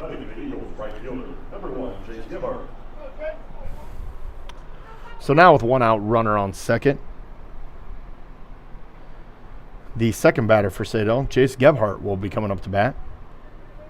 Leslie checks the runner at second and delivers. And gets a pop-up into the infield that Beving is under, calling everybody off, stands underneath, and makes the play. So 1 pitch, 1 out for Colton Leslie. Gets the Cubs their second out of the inning, and will bring up Payton Romans, the number 3 hitter for the Eagles. Second baseman, number 23, Payton Romans.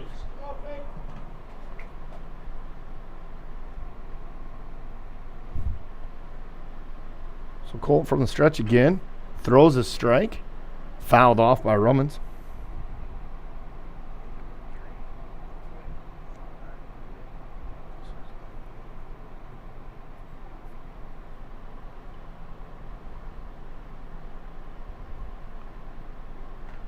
Leslie checks the runner again and delivers. Romans just gets a piece of it, fouls it back to the backstop.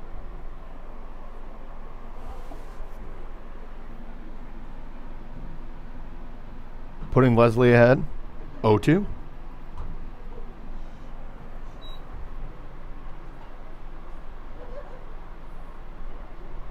Colton tries an off-speed pitch, just a little high, and Romans takes to make the count 1-2.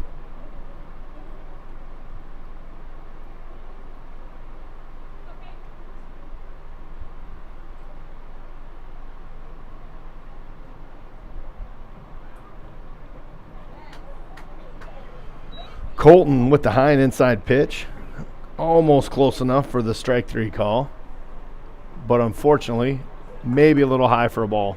Count goes to 2-2. So 2-2 with 2 outs. Colton looking to get one right by Payton Romans here. misses on the outside corner, so we will reload at a full count.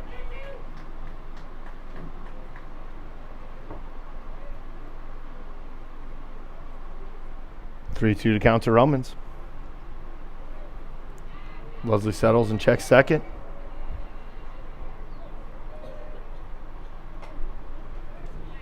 Payton fouls it off back to the screen. Stays alive with the full count, and we will do it all again.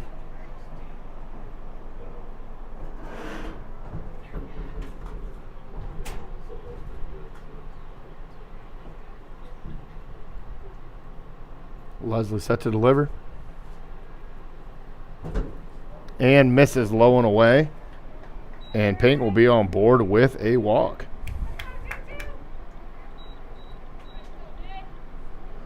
And that'll bring up Mason Hicks. Number 9, Mason Hicks. Hicks with a couple hits in the game and a couple more on the day from game 1. Colton, see if we can get him to put one in play and get us out of this inning. Hicks turns on it. Foul down the left field line.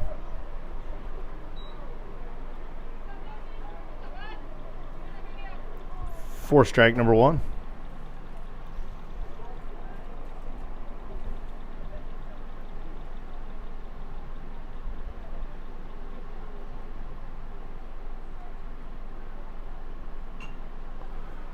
Colton delivers another strike, and Hicks fouls it off this time down the first base side to get the count to 0-2. So an 0-2 count in Colton's favor here with 2 outs in the bottom of the 6th.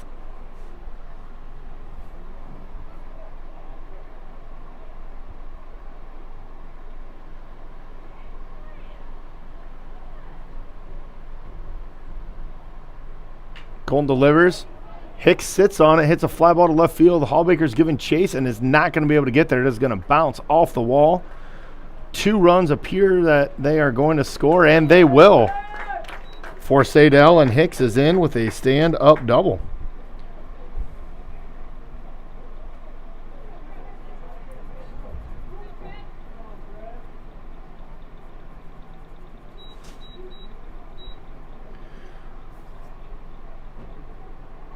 So both those runs coming around, one of them attributed back to Memmer. So his night is officially done. And Trevor Lossy will be up to bat, the 9th batter of the inning for the Eagles, with a runner on second.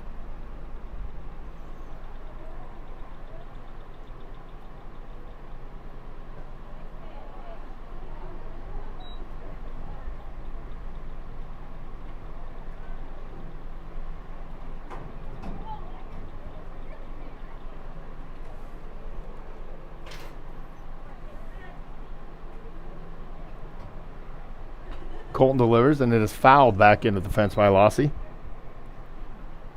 to even the count at 1-1.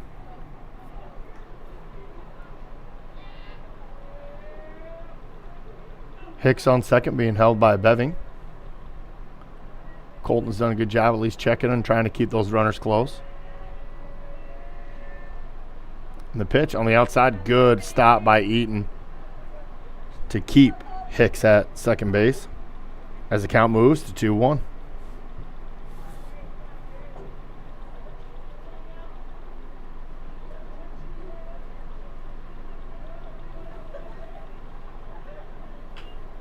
Colton with another one across the plate, turned on by Lossy and fouled down the left field line, bringing the count to 2-2.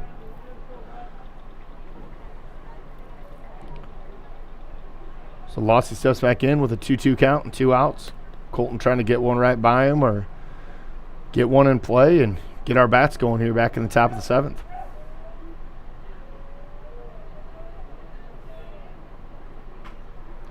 Lossy pops it up. Beving is going to get under it at short, and he is going to make the play for the 3rd out of the inning.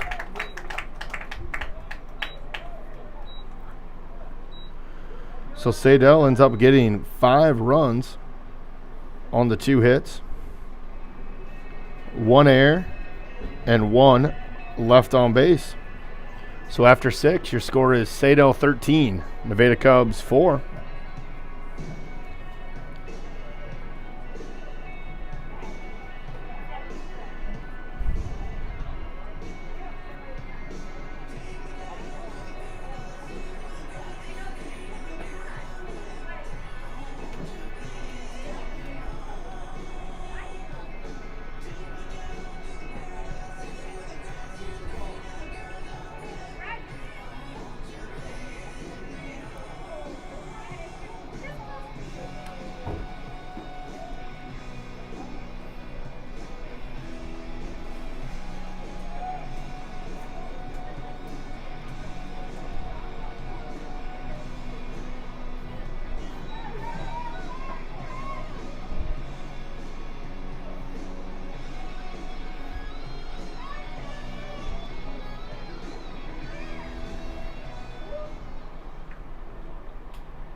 Starting things off with the Cubs to the top of the 7th.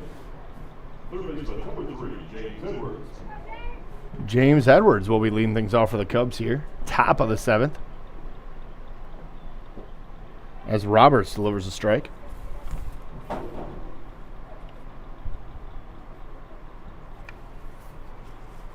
Edwards trying to get on base, get something started for the Cubs. Roberts goes upstairs and James can't catch up, so 0-2 is the count.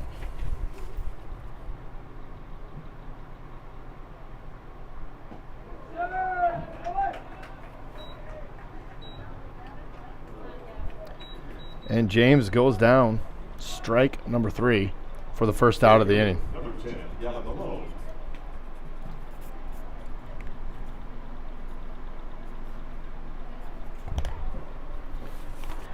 Gavin Malone now up for the Cubs, swings and misses on the first pitch.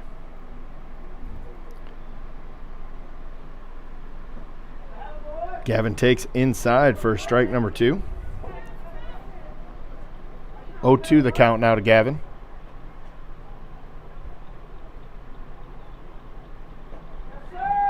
And a swing and a miss for the second out of the 7th for the Cubs. And that'll bring up Kale Franzen. Kale with a couple hits his last 2 at-bats for the Cubs. Seeing if he can get something sparked here. Number 16, Kale Franzen.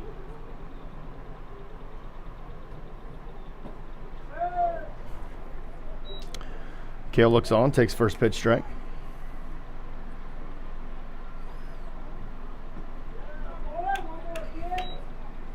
Quick swing by Kale there on the second. Unfortunately swings through it.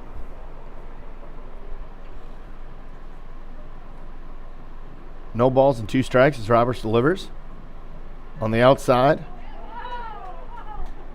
And Kale takes the ball. Despite maybe what some of the Saydel faithful thought. So 1 ball and 2 strikes now.